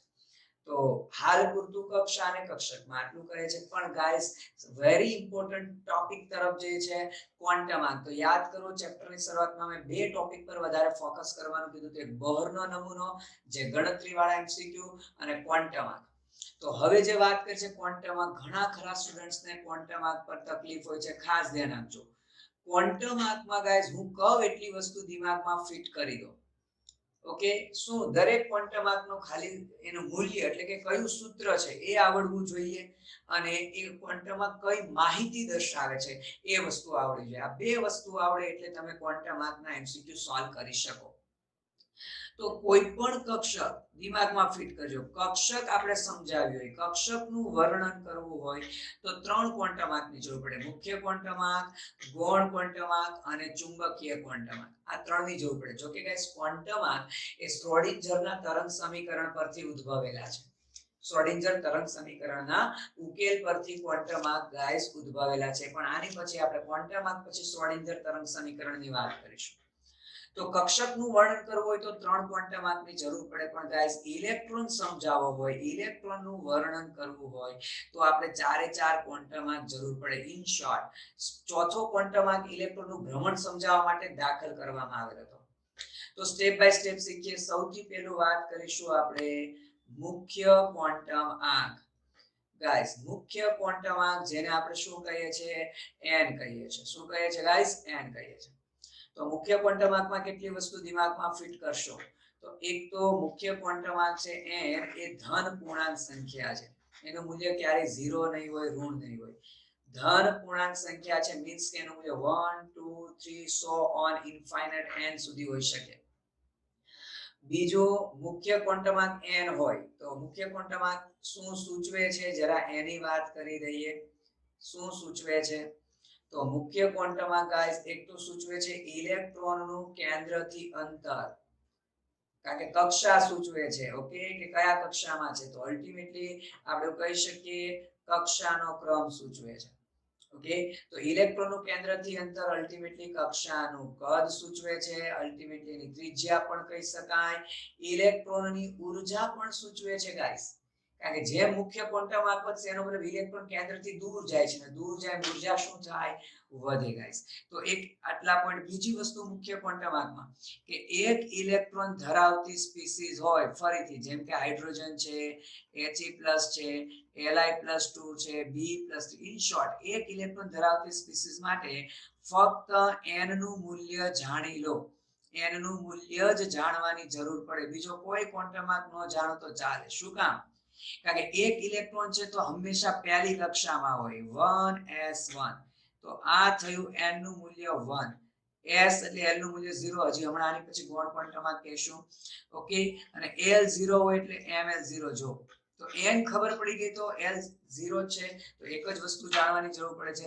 અને એક ઇલેક્ટ્રોન છે તો સ્પિન ક્વોન્ટમમાં +or -1 હોય. ત્રીજું આપણે કહીએ કે કોઈ પણ મુખ્ય ક્વોન્ટમમાં n છે તો એમાં રહેલી કક્ષકોની સંખ્યા આપણે ગાઈસ n² વડે રજૂ કરીએ છીએ. ઓકે, અને પ્રત્યેક કક્ષકમાં 2 ઇલેક્ટ્રોન સમાય તો ઇલેક્ટ્રોનની સંખ્યા કયા સૂત્રથી આપીએ છીએ આપણે 2n² વડે. અને લાસ્ટ કે જો n ના મૂલ્યો 1 2 3 4 સો n હોય તો એને કઈ સંજ્ઞા વડે દર્શાવે છે? k કક્ષા, l કક્ષા, m કક્ષા, n કક્ષા. સપોઝ તમને ક્વેશ્ચન આવો પૂછે કે ક્રોમિયમની m કક્ષામાં રહેલા ઇલેક્ટ્રોનની સંખ્યા કેટલી? ઓકે, તો ગાઈસ નો ડાઉટ m એટલે આપણે ખ્યાલ આવે 3, ત્રીજી કક્ષા. પણ એની ત્રીજી કક્ષા સંપૂર્ણ ભરાયેલી નથી, નહીતર ડાયરેક્ટ આપણે અહીંયા કહી દઈએ આ સૂત્રમાં મૂકે તો 3 નો વર્ગ 9, 9 દુ 18. પણ નહીં ગાઈસ. ઓકે, જો ક્રોમિયમની ઇલેક્ટ્રોનિક કન્ફિગ્યુરેશન લખો તો 24 છે ક્રોમિયમનો પરમાણુ ક્રમાંક, તો 1s2 2s2 2p6 3s2 3p6 4s1 અને 3d5 હોય તો તમે જોઈ શકો છો 8 ને 5 13 ઇલેક્ટ્રોન થયા, તો આપણો જવાબ 13 આવે. તો ઘણીવાર આ રીતે પૂછે છે. તો બસ મુખ્ય ક્વોન્ટમ આંકમાં ખાલી ગાઈસ આટલું જ જાણવાની જરૂર છે. ઓકે, ચાલો હવે જો આપણે વાત કરી દઈએ. ઓકે, બીજો પછી ગૌણ ક્વોન્ટમ આંક આપણે કહી દઈએ. ગૌણ ક્વોન્ટમ આંક કહેવાય અથવા ગાઈસ એને એઝીમ્યુથલ ક્વોન્ટમ આંક કહેવાય અથવા ગાઈસ એને કક્ષકીય ક્વોન્ટમ આંક કહેવાય. તો ઘણા ખરા નામ. કક્ષકીય ક્વોન્ટમ આંક જેને આપણે L સિમ્બોલ વડે દર્શાવીએ છીએ. તો એમાં કેટલા પોઈન્ટ યાદ રાખીશું? તો કે ગાઈસ ઈ કક્ષા આપણે એવું કહી શકીએ સબસેલ એટલે પેટા કક્ષા, તો તેમ કહી શકાય કક્ષકનો સદિશ આકાર અથવા તો પ્રકાર લખીશું. પ્રકાર સૂચવે છે મીન્સ કે કઈ કક્ષક હશે s p d f, કઈ કક્ષક હશે. Okay, s p d f એ આપણને l ના મૂલ્ય પરથી મળે. તો l નું મૂલ્ય શું છે ગાઈસ? 0 થી n - 1. સપોઝ હું એમ કહી દઉં n નું મૂલ્ય 1 હોય તો l નું મૂલ્ય કેટલું? 0 થી 1 - 1 એટલે l 0 થાય. n નું મૂલ્ય સપોઝ હું 2 કહું તો l નું મૂલ્ય 0 થી 2 - 1 એટલે 1 એટલે 0 અને 1 થશે. n નું મૂલ્ય 3 કહીએ તો l નું મૂલ્ય ગાઈસ 0 1 2. ઓકે, તો તમે જુઓ. ઓકે, l ના મૂલ્ય 3 મળ્યા તો n નું મૂલ્ય 3 છે, l ના મૂલ્ય 2 મળ્યા તો n નું મૂલ્ય 2 છે. એનો મતલબ l ના કુલ મૂલ્યો કોના જેટલા હોય? l ના કુલ મૂલ્યો હંમેશા n જેટલા હોય. તો તમે એ જોઈ શકો છો l ના મૂલ્ય 0 1 2 મેક્સિમમ 2 સુધી છે ને અહીંયા 3 છે, એટલે એક શરત બને n is always greater than l. Okay, l નું મૂલ્ય ક્યારે મુખ્ય ક્વોન્ટમ આંક જેટલું કે એની કરતા વધારે નહીં હોય. મુખ્ય ક્વોન્ટમ આંક કરતા l નું મૂલ્ય હંમેશા કેવું હોય? નાનું હોય ગાઈસ. અને છેલ્લે જો એમાં વાત કરી દઈએ કે જો l ના મૂલ્ય 0 1 2 3 4 સો ઓન હોય તો એને રિલેટેડ સંજ્ઞા s p d f g આ રીતે કહીએ છીએ. ક્લિયર? તો ગૌણ ક્વોન્ટમ આંકમાં ઓકે એક સૂત્ર હજી કહીશું આપણે કક્ષકીય. આવા એમસીક્યુ પૂછાઈ ગયા છે. ઓકે, તમને પૂછે છે કક્ષકીય કોણીય વેગમાન. ગાઈસ કક્ષકીય કોણીય વેગમાન કયા સૂત્રથી મળશે? તો √l l+1 અને h/2π. જોજો ગાઈસ h/2π મેં વર્ગમૂળની બહાર લખેલું છે. ઓકે, ઘણીવાર સૂત્ર આમ પણ લખેલું આવે l l+1 h/2π એટલે એને h કટ લખાય. તો સપોઝ તમને ક્વેશ્ચન એવો પૂછાણો, ચાલો હું જરા આગળ જે ક્વેશ્ચન લખી દઉં છું કે સપોઝ તમને ક્વેશ્ચન આ રીતે આવ્યો. સપોઝ માની લઈએ ચાલો કે ક્વેશ્ચન ઓકે 2p કક્ષક અથવા 3p, ચાલો 3p કક્ષક માટે કક્ષકીય કોણીય વેગમાન કેટલો? તમે જૂના પેપર જોશો તો આ એમસીક્યુ પૂછાઈ ચૂકેલા છે. કક્ષકીય કોણીય વેગમાન શોધવાનું છે, બરોબર છે. તો બેક ટુ સૂત્રમાં p કક્ષક માટે l નું મૂલ્ય કેટલું થાય? 1. આપણે લખેલું છે p કક્ષક માટે l નું મૂલ્ય 1 થાય. તો અહીંયા મારે ખાલી સૂત્રમાં l ની જગ્યાએ ખાલી 1 મૂકી દેવાનું એટલે તમારો આન્સર આવી જશે. તો આ જે વાત કરી ગાઈસ એ કોના વિશે વાત કરી છે? ગૌણ ક્વોન્ટમ. નેક્સ્ટ આપણે વાત કરીએ છીએ ગાઈસ ત્રીજો ક્વોન્ટમ આંક. ઓકે, તો ત્રીજો ક્વોન્ટમ આંક આપણે કહેશું ગાઈસ ચુંબકીય ક્વોન્ટમ આંક કહેશું. અને ચુંબકીય ક્વોન્ટમ આંક એટલે આપણે લખીશું ml. ઓકે, તો પહેલી વસ્તુ આ ક્વોન્ટમ આંક કઈ વસ્તુ દર્શાવે છે?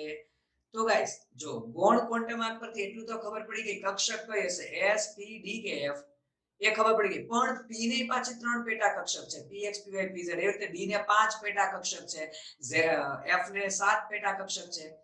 તો p કક્ષક તો ખબર પડી ગઈ, પણ p પૈકીની કઈ એ આપણને ml ના મૂલ્ય પરથી મળે.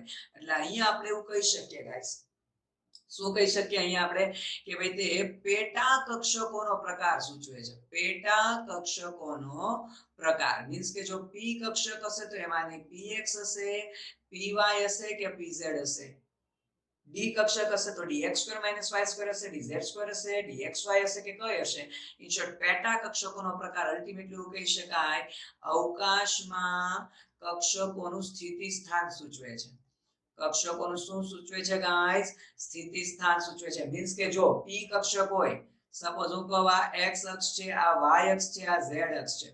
હવે આપણને ખબર છે s કક્ષક છે તે ગોળાકાર હોય, ઓકે, p કક્ષક છે તે ડમ્બેલ આકાર હોય અને d કક્ષક છે તે ડબલ ડમ્બેલ આકાર હોય. ક્લિયર? તો સીધી વસ્તુ છે કે જો અવકાશમાં લોબ્સ, ઓકે, લોબ્સ છે તે એક x અક્ષ ઉપર ગોઠવાયેલા હશે લોબ્સ, તો ઓબ્વિયસલી છે એ કઈ કક્ષક હશે ભાઈ? px. તો જો x અક્ષ એટલે અવકાશમાં સ્થિતિ સ્થાન સૂચવે. જો બંને લોબ્સ y અક્ષ ઉપર હશે તો py કક્ષક. તો આ જે મેં ડ્રો કરી અલ્ટિમેટલી px છે. તો કઈ માહિતી આપે છે એનું આપણે ડિસ્કશન કરી લીધું. હવે એના સૂત્રો ગાઈસ, ml નું મૂલ્ય ક્યાંથી ક્યાં હોય? -l થી +l સુધીનું હોય. ફરી પાછું માની લો l નું મૂલ્ય 0 તો -0 થી +0 એટલે ml પણ શું થાય? 0 થાય. હું l નું મૂલ્ય 1 કહીશ તો ml નું મૂલ્ય કેટલું થાય? -1 થી +1 એટલે -1 0 +1 થાય. હું કહીશ l નું મૂલ્ય 2 તો ml નું મૂલ્ય કેટલું થશે ગાઈસ? -2 -1 0 +1 +2. ટૂંકમાં l ના મૂલ્ય પરથી આપણે ml ના મૂલ્ય આપણે શોધી શકીએ. ક્લિયર છે ગાઈસ? ઓલ ઓવર આ થઈ. ઘણી વખત તો તમે જો ml ના કુલ મૂલ્ય કેટલા થશે? 2l + 1. ઘણી વખત આ સૂત્ર આમાં લખાય l ને કરતા બનાવી દેશે. તો આવું આ સવાલ તમે જોયો હશે, નીચેના પૈકી કયો સંબંધ સાચો નથી એ દ્રષ્ટિએ. તો ઘણી વખત સ્ટુડન્ટ આ સંબંધ ઠીક કરી નાખે કે આ સાચો નથી, આ બીજો લખ્યો. નહીં, સાચો જ છે. જુઓ આ સૂત્ર પરથી તારવેલો છે. ઓકે, તો આ કોની વાત કરી? ઓકે, હજી એક વાત અહીંયા જો કઈ માહિતી દર્શાવે, જો કેવી હોય એનસીઈઆરટી માં નથી, પણ આપણે કહી શકાય ઇલેક્ટ્રોન દ્વારા જે ચુંબકીય ક્ષેત્ર ઉદ્ભવે એ ચુંબકીય ક્ષેત્રની ચુંબકીય ચાક માત્રાનું માપન સૂચવે છે. ચુંબકીય ચાક માત્રાનું માપન સૂચવે છે ગાઈસ. ક્લિયર? હવે આપણે વાત કરીશું ક્વોન્ટમ આંક નંબર લાસ્ટ ચોથો, જેને આપણે કહીએ છીએ સ્પિન ક્વોન્ટમ આંક ગાઈસ. તો જેને સ્મોલ h સંજ્ઞા વડે આપણે દર્શાવીએ ગાઈસ. તો જે પેલું બોહરના મર્યાદામાં કીધેલું હતું કે ભાઈ વર્ણપટમાં ડબલેટ કે ટ્રિપલેટ મળે છે. ઓકે, આને આપણે શું કીધેલું હતું? ડબલેટ. આને આપણે શું કીધેલું હતું? ટ્રિપલેટ મળે છે. એ શું કામ મળે છે? તો કે ભાઈ ખ્યાલ આવ્યો કે ભાઈ ઇલેક્ટ્રોનના ભ્રમણને લીધે છે. તો આ ક્વોન્ટમ આંકની માહિતી કોણે આપેલી હતી ગાઈસ? તો કે ભાઈ આ ક્વોન્ટમ આંકની માહિતી ગાઉસમિટ અને સેમ્યુઅલ ગાઉસમિટ અને જોર્જ ઉહલેનબેક. તો ગાઈસ અહીંયા વાત કરી દઈએ છે. તો સેમ્યુઅલ ગાઉસમિટ આપણે કહીએ છીએ અને જોર્જ ઉહલેનબેક. હુલનબેક આ લોકોએ ઇલેક્ટ્રોનના ભ્રમણ પરથી ડબલેટ ટ્રિપલેટ મીન્સ કે જો ડબલેટ કે ટ્રિપલેટ સમજાવે તો ભ્રમણ ધ્યાનમાં લેવું પડે. આપણને બધાને ખબર છે ઇલેક્ટ્રોન બે પ્રકારના ભ્રમણ દર્શાવે. એક તો પોતાની અક્ષ પર ધરી પર એટલે જેને આપણે ધરા ભ્રમણ કહીએ છીએ અને એક આપણે કહીએ છીએ ગાઈસ એની કક્ષકમાંનું ભ્રમણ એટલે જેને આપણે કહીએ છીએ કક્ષકીય ભ્રમણ કહીએ છીએ. ક્લિયર? તો ગાઈસ જનરલી આપણે એવું પણ કહીએ છીએ કે જો ઇલેક્ટ્રોનનું ભ્રમણ ઘડિયાળના કાંટાની દિશામાં હોય તો +1 હાફ, ઘડિયાળના કાંટાની દિશામાં હોય તો -1 હાફ. પણ ઇન શોર્ટ સ્પિન ક્વોન્ટમમાં ક્યાં તો +1 હાફ મૂલ્ય ધરાવે ક્યાં તો શું દર્શાવશે ભાઈ -1 હાફ મૂલ્ય દર્શાવશે. ક્લિયર? ઓકે, તો સીધી વસ્તુ છે જો એક ઇલેક્ટ્રોન હોય તો એનો સ્પિન ક્વોન્ટમમાં +or- કોઈ બી હોઈ શકે છે. પણ આ રીતે બે હશે તો આપણે કહીશું એકનો +1 હાફ હોય તો બીજાનો -1 હાફ એટલે પરિણામી સ્પિન ક્વોન્ટમમાં કેટલો હશે 0 હશે ગાઈસ. ખ્યાલ આવશે? ઓકે, તો આ તો સ્પિન ક્વોન્ટમ આખું છે. પણ આમાં પણ પેલું સૂત્ર કામ લાગશે. કયું? ઘણીવાર તમને સ્પિન કોણીય વેગમાન પૂછે. જે રીતે બીજા ક્વોન્ટમ આંકમાં મેં તમને કીધેલું હતું કક્ષકીય કોણીય વેગમાન, એવી રીતે આમાં તમને પૂછે છે સ્પિન કોણીય વેગમાન. તો સ્પિન કોણીય વેગમાન માટે કેપિટલ S કહે છે ફરી પાછો તો એ જ ખાલી સ્મોલ l ની જગ્યાએ s કરી દે. s એટલે આપણો સ્પિન ક્વોન્ટમ આંક s+1 h/2π. ફરી h/2π ની જગ્યાએ h કટ લખી શકો. ગાઈસ તો જે આ દરેકે દરેક વાત કરેલી છે એ ચારે ચાર ક્વોન્ટમ આંક વિશેની વાત છે. પણ ગાઈસ ક્વોન્ટમ આંક માટેની એક આ શરત તમારા દિમાગમાં પરફેક્ટલી રહેવી જોઈએ. ઓકે, કે ક્વોન્ટમ આંક માટેની શરત તો કઈ શરત છે ભાઈ ક્વોન્ટમ આંક માટેની? n always greater than l greater than equal to mn. તમને જે પહેલા MCQ પૂછાય છે કે નીચેના પૈકી ક્વોન્ટમ આંકનો કયો સેટ સાચો નથી અથવા સાચો છે એ રીતનું જે પૂછાય છે ગાઈસ એ હંમેશા મીન્સ કે આ સૂત્ર પરથી ડિરાઈવ થઈ જાય. આનું પાલન કરે તો સેટ સાચો, આનું પાલન કરે તો સેટ કે પાલન ન કરે તો સેટ કેવો ખોટો. તો આ જે દરેકે દરેક વાત કરી તે ક્વોન્ટમ આંક રિલેટેડ વાત કરી છે. ક્લિયર? હવે જે વાત કરીશું આપણે શ્રોડિંજરનું તરંગ સમીકરણ. તો શ્રોડિંજરનું તરંગ સમીકરણ રિલેટેડ ગાઈસ આપણે વાત કરીએ છીએ. ડાયરેક્ટલી ઇક્વેશન પર ફોકસ કરીશું તો આપણે કહે છે d² ψ/dx² + d² ψ/dy² + d² ψ/dz² + 8π²m/h² e - μ ψ = 0. Okay, તો શ્રોડિંજર તરંગ સમીકરણમાં આપણે ઓલ ઓવર કહી દઈએ છીએ કે જે x y z છે ઓકે એ શું છે ગાઈસ? ઓકે, તો કે ભાઈ કાર્ટેશિયન નિર્દેશાંકો છે x y z છે.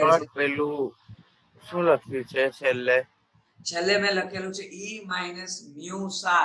મ્યુ આ મ્યુ નો સિમ્બોલ અથવા કેપિટલ V એની આગળ 8π²m 8π²m m એટલે ઇલેક્ટ્રોન નું દળ લખેલું છે. ક્લિયર? તો સીધી વસ્તુ છે આ કાર્ટેશિયન નિર્દેશાંકો છે. ઓકે, કાર્ટેશિયન નિર્દેશાંકો જેને કહીએ છીએ ગાઈસ સાઇન વિશે હમણાં વાત કરીએ છીએ. m ઇલેક્ટ્રોન નું દળ છે, h પ્લાન્ક અચળાંક છે, e શું છે ગાઈસ? કુલ ઊર્જા છે કે ઇલેક્ટ્રોન પ્રોટોન પ્રણાલીની કુલ ઊર્જા છે. ઓકે, મ્યુ શું છે તો કે ભાઈ પોટેન્શિયલ એનર્જી છે.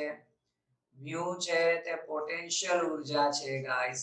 અને જો સાઈ વાત કરીએ ગાઈસ તો સાઈ એટલે એને પોતાનો બીજો કોઈ મીન્સ કે મીનિંગ કોઈ નથી પણ જે રીતે સામાન્ય તરંગ વિધેય હોય ઓકે એમાં જેને કંપ વિસ્તાર કહીએ છીએ એવી રીતે ઇલેક્ટ્રોનીય તરંગ વિધેયમાં એ ભૂમિકા કોણ ભજવે છે? સાઈ. ઓકે, તો સાઈ એટલે આપણે એવું કહી શકીએ પરમાણ્વીય કક્ષક સૂચવે છે અથવા એવું કહી શકીએ કે ભાઈ વચ્ચે સામાન્ય તરંગ તરંગના કંપ વિસ્તાર સાથે સામ્યતા ધરાવે છે. કંપ વિસ્તાર સાથે સામ્યતા ધરાવે છે એવું આપણે કહી શકીએ. પણ ગાઈસ શ્રોડિંજર તરંગ સમીકરણને બીજા સ્વરૂપે લખી શકાય છે. કયા સ્વરૂપે? તો આપણે વાત કરીએ કે આ રીતે પણ લખી શકાય છે h ψ = e ψ કારણ કે તે ઇલેક્ટ્રોનની કુલ ઊર્જા સૂચવે છે. તો h છે એને હેમિલ્ટોનિયન કારક કહેવાય. હેમિલ્ટોનિયન કારક કહેવાય. એક નોલેજ માટે ખાલી હેમિલ્ટોનિયન કારકનો મતલબ થાય potential energy okay, plus kinetic energy, ટૂંકમાં ટોટલ એનર્જી એવો એનો મતલબ થાય છે. ક્લિયર? બીજું આના પરથી કહીએ જો કે શ્રોડિંજર તરંગ સમીકરણના ઉકેલ પરથી જ ક્વોન્ટમ આંકોની રજૂઆત થઈ હતી એ વાત કરીએ એ પહેલા જરા સાઈના મૂલ્ય વિશેની કેટલીક શરતો છે ગાઈસ. ઓકે, જો કે આમ તો કઈ લખી દઈએ કીધું છે તો બાકી તમને નીટમાં બહુ ઓછું કામ લાગશે કે સાઈનું મૂલ્ય કેવું હોવું જોઈએ ગાઈસ. સાઈનું મૂલ્ય સતત હોવું જોઈએ. બીજું તો કે ભાઈ સાઈનું મૂલ્ય ઓકે નિશ્ચિત હોવું જોઈએ. સાઈનું મૂલ્ય કેવું ફિક્સ હોવું જોઈએ, કોઈ એક બિંદુ એક જ મૂલ્ય મળવું જોઈએ. તો સાઈનું મૂલ્ય નિશ્ચિત હોવું જોઈએ. ઓકે, અને એક પોઈન્ટ થી બીજા પોઈન્ટ આગળ જાવ તો એનું મૂલ્ય કન્ટિન્યુ બદલાવું જોઈએ. સાઈનું મૂલ્ય ઇન્ફાઇનાઇટ હોવું જોઈએ, અનંત હોવું જોઈએ. પણ ખાસ કુલ અવકાશમાં ઇલેક્ટ્રોન મળી આવવાની સંભાવના 1 એટલે તમને ઘણીવાર એવું લખે છે કે ચાહે તમે plus infinity to minus infinity સુધી જાઓ તો ઇલેક્ટ્રોન મળી આવવાની જે સંભાવના છે ઓકે કે સપોઝ આપણે કહી દઈએ dx dy dz તો ઓલ ઓવર સાઈના મૂલ્ય માટે ઇલેક્ટ્રોન મળી આવવાની સંભાવના કેટલી હોવી જોઈએ? 1 હોવી જોઈએ. માફ કરજો ગાઈસ, અહીંયા આપણે સાઈ સ્ક્વેર. ઓકે, તો ઓલ ઓવર આ શરતોનું શું થવું જોઈએ? પાલન થવું જોઈએ. ક્લિયર છે? બીજું તમને એક કાર્ટેશિયન નિર્દેશાંકો અને ધ્રુવીય નિર્દેશાંકો વચ્ચેનો સંબંધ ખબર હોવી જોઈએ. જો કે આખી આકૃતિ છે પણ આપણે ફક્ત સંબંધ વિશે જ ખાલી શોર્ટમાં વાત કરીશું કે કાર્ટેશિયન નિર્દેશાંકો અને ધ્રુવીય નિર્દેશાંકો વચ્ચેનો સંબંધ. ઓકે, તો કાર્ટેશિયન નિર્દેશાંકો કાર્ટેશિયન નિર્દેશાંક એટલે xyz, ધ્રુવીય નિર્દેશાંક એટલે આપણે કહીએ છીએ r થીટા અને phi કહીએ છીએ આપણે r theta phi.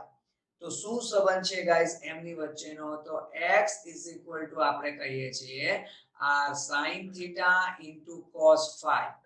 Okay, y કહીએ છીએ r sin theta. No doubt guys આ ડિરાઈવ કરી શકાય પણ અત્યારે એટલો સમય નથી કે જેથી આપણે પૂરતું ડિરાઈવ કરી શકીએ. તો sin theta sin phi કહીએ છીએ અને z કહીએ તો r cos theta છે. એટલે તમે જ્યારે x² + y² + z² કરશો તો એ કેટલું આવશે? 1 આવશે ગાઈસ. કેટલું આવશે? 1 આવશે. જો ગાઈસ શ્રોડિંજર તરંગ સમીકરણનો ઉકેલ જોવો હોય ઓકે લખવો હોય આપણે તો આ રીતે લખી શકાય કે શ્રોડિંજર તરંગ સમીકરણનો ઉકેલ. શ્રોડિંજર તરંગ સમીકરણનો જો આપણે ઉકેલ કેવો હોય ગાઈસ તો કહી શકીએ છીએ ઉકેલ આપણે આ રીતે લખીએ છીએ કે psi r theta phi આપણે કહી દઈએ તો કે સીધી વસ્તુ છે. ખાસ કરીને પહેલો જે આપણે ડિસ્ટન્સ કહીએ છીએ r ની સાપેક્ષમાં એ આપણને મુખ્ય ક્વોન્ટમાંક અને ગૌણ ક્વોન્ટમાંક વિશેની માહિતી આપે છે. ઓકે, અને જો આગળ વાત કરી દઈએ થીટા કેપિટલ R થયું. ઓકે, કાઉન્સમાં સ્મોલ r પણ લખી શકાય. એક મિનિટ જરા આ રીતે આપણે લખીશું. ચાલો, તો r કાઉન્સમાં કહીએ છીએ આપણે સ્મોલ r. એ કોની માહિતી મળશે તો કે ભાઈ મુખ્ય ક્વોન્ટમાંક ગૌણ ક્વોન્ટમાંક ઇન્ટુ આપણે કહીએ છીએ કેપિટલ થીટા. આ phi થયો તો કેપિટલ થીટા વિશે લખીએ છીએ. યસ, તો કેપિટલ થીટા આ સ્મોલ થીટા કહીએ છીએ એના પરથી l અને ml વિશેની માહિતી મળે છે અને કેપિટલ phi ઇન્ટુ અહીંયા સ્મોલ phi કહીએ છીએ અને એના પરથી ચુંબકીય ક્વોન્ટમાંક. તો જે મેં કીધું મુખ્ય જે 3 ક્વોન્ટમાંક છે એને આપણે શ્રોડિંજર સમીકરણ પરથી મળે છે ગાઈસ. એમાં જે આ છે ઓકે એને આપણે ખાસ કરીને શું કહીએ છીએ ભાઈ? સ્થાન સદિશ આ રિલેટેડ છે અને આને જે આપણે કહીએ છીએ તે શું કહીએ છીએ? રેડિયલ પાર્ટ કહીએ છીએ. શું કહીએ છીએ ભાઈ? તો ઓલ ઓવર ગાઈસ ઓકે આને આપણે રેડિયલ પાર્ટ કહીશું, રેડિયલ ભાગ, અને આને આપણે કહીશું એંગ્યુલર પાર્ટ એટલે કોણીય ભાગ.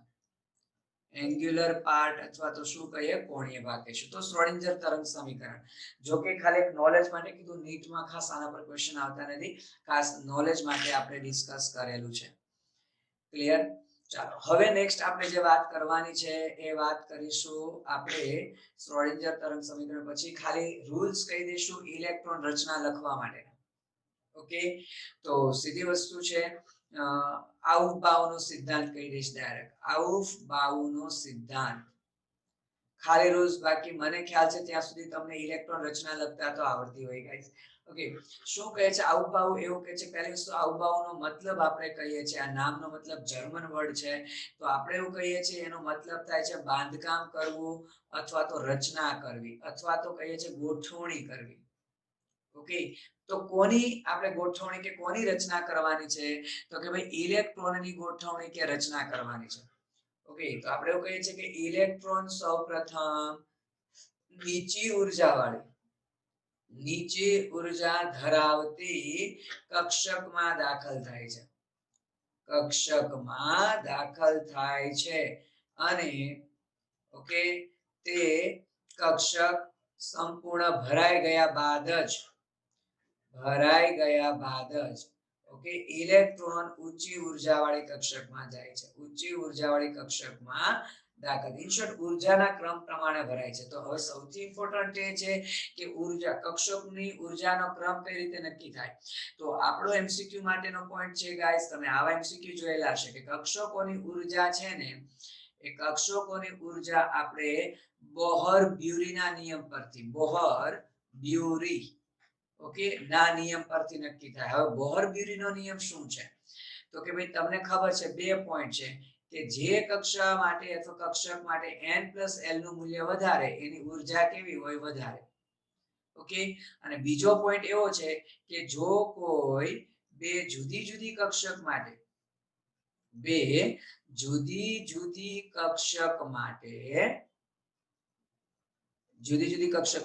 n+l ના મૂલ્યો સમાન હોય, n+l ના મૂલ્યો કેવા હોય ગાઈસ? સમાન હોય, તો જ્યાં મુખ્ય ક્વોન્ટમ આંકનું મૂલ્ય વધારે એની ઉર્જા કેવી? વધારે. તો આને બોહર-બ્યુરીનો નિયમ કહીએ છીએ. તો તમને જો ક્વેશ્ચન લખવાનો પ્રયત્ન કરીએ, આવા ક્વેશ્ચન પૂછાઈ ગયા છે, તમે જોયા હશે ક્વેશ્ચન.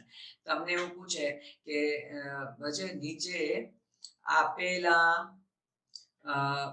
વચ્ચે ક્વોન્ટમ સેટ છે, ક્વોન્ટમ સેટને તેની ઉર્જાના ચડતા ક્રમ પ્રમાણે ગોઠવો. ઉર્જાના ચડતા ક્રમ પ્રમાણે ગોઠવો. તો આવી રીતના એમસીક્યુ આવે છે. માનો એક તમને આવું આપેલું હોય n = 1 l = 0. સપોઝ એક આવું આપેલું હોય n = 3 l = 2. સપોઝ એક આવું આપેલું હોય n = 4 l = 1. આવી રીતે આપેલું હોય તો સીધી વસ્તુ છે n+l નો સરવાળો કરી લેવાનો. હજુ એક કહી દઈએ છે, ચાલો ડી. તો સપોઝ તમને કીધેલું હોય n = 4 અને l = 0. ઓકે, તો સીધી વસ્તુ છે અહીંયા n+l કેટલું થશે? 1 થશે. અહીંયા n+l 5 થશે. અહીંયા n+l 5 થશે. અહીંયા 4 થશે. તો ઉર્જાના ચડતા ક્રમમાં ગોઠવવું છે તો સૌથી પહેલા a ની ઉર્જા ઓછી છે, a કરતા d ની ઉર્જા વધારે છે, 4 આવે.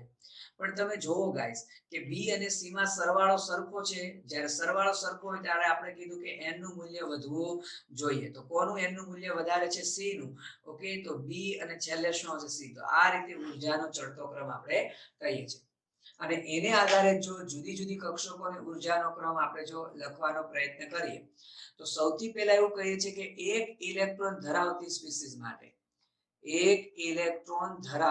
સ્પીસીસ માટે ક્રમ આપણે આવો કહી શકીએ ગાઈસ કે 1s કરતા 2s ની વધારે 2p ની વધારે, પણ 2s 2p ની ઇક્વલ.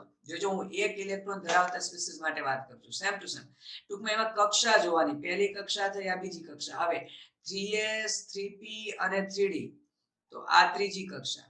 પણ જો 3s 3p 3d ની સમાન, એ રીતે 4s 4p 4d 4f આ ચારેયની સમાન, પણ આ એક ઇલેક્ટ્રોન ધરાવતા સ્પીસીસ માટે. બાકી આપણને ખબર છે જો ઇલેક્ટ્રોનની સંખ્યા ગ્રેટર ધેન 1 હોય, એક કરતા વધારે હોય, તો 1s આપણે કહે છે 2s, ઓકે 2p કહીએ છીએ આપણે, પછી 3s કહીએ છીએ, 3p કહીએ છીએ, 4s પછી આપણે કહીએ છીએ 3d કહીએ છીએ, પછી 4p કહીએ છીએ, પછી 5s કહીએ છીએ, 4d કહીએ છીએ, 5p કહીએ છીએ, 6s કહીએ છીએ, 4. ટૂંકમાં આ રીતનો ક્રમ છે, ખ્યાલ છે તમને? ક્લિયર? જો બીજો નિયમ પૌલીનો નિયમ આપણે વાત કરી દઈએ ગાઈસ, તો પૌલીનો નિયમ આપણે કહીએ છીએ એનું મેઇન પોઈન્ટ શું હતું કે બે રીતે આપણે પાઉલીનો નિયમ રજૂ કરી શકીએ છીએ. કઈ રીતે? કે કોઈ એક કક્ષકમાં વધુમાં વધુ વધુમાં વધુ બે જ ઇલેક્ટ્રોન તેના ભ્રમણની દિશા એકબીજાથી વિરુદ્ધ રાખીને ગોઠવાઈ શકે. ઇન શોર્ટ, કોઈ એક કક્ષકમાં વધુ બે જ ઇલેક્ટ્રોન ગોઠવાય છે એવું કહેવા માંગે છે પાઉલી. ઓકે, અથવા આપણે એને બીજા આ સ્વરૂપે પણ લખીએ છીએ કે ભાઈ કોઈ એક કક્ષકમાંના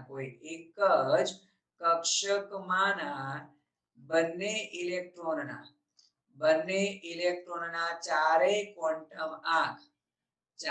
ક્વોન્ટમ આંક કદાપી સમાન હોઈ શકે નહીં.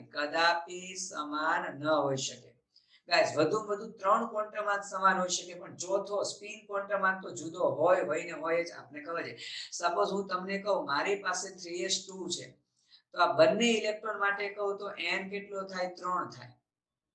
આ બંને ઇલેક્ટ્રોન માટે કહું તો l નું મૂલ્ય s એટલે 0 થાય. હવે l 0 તો ml એ 0.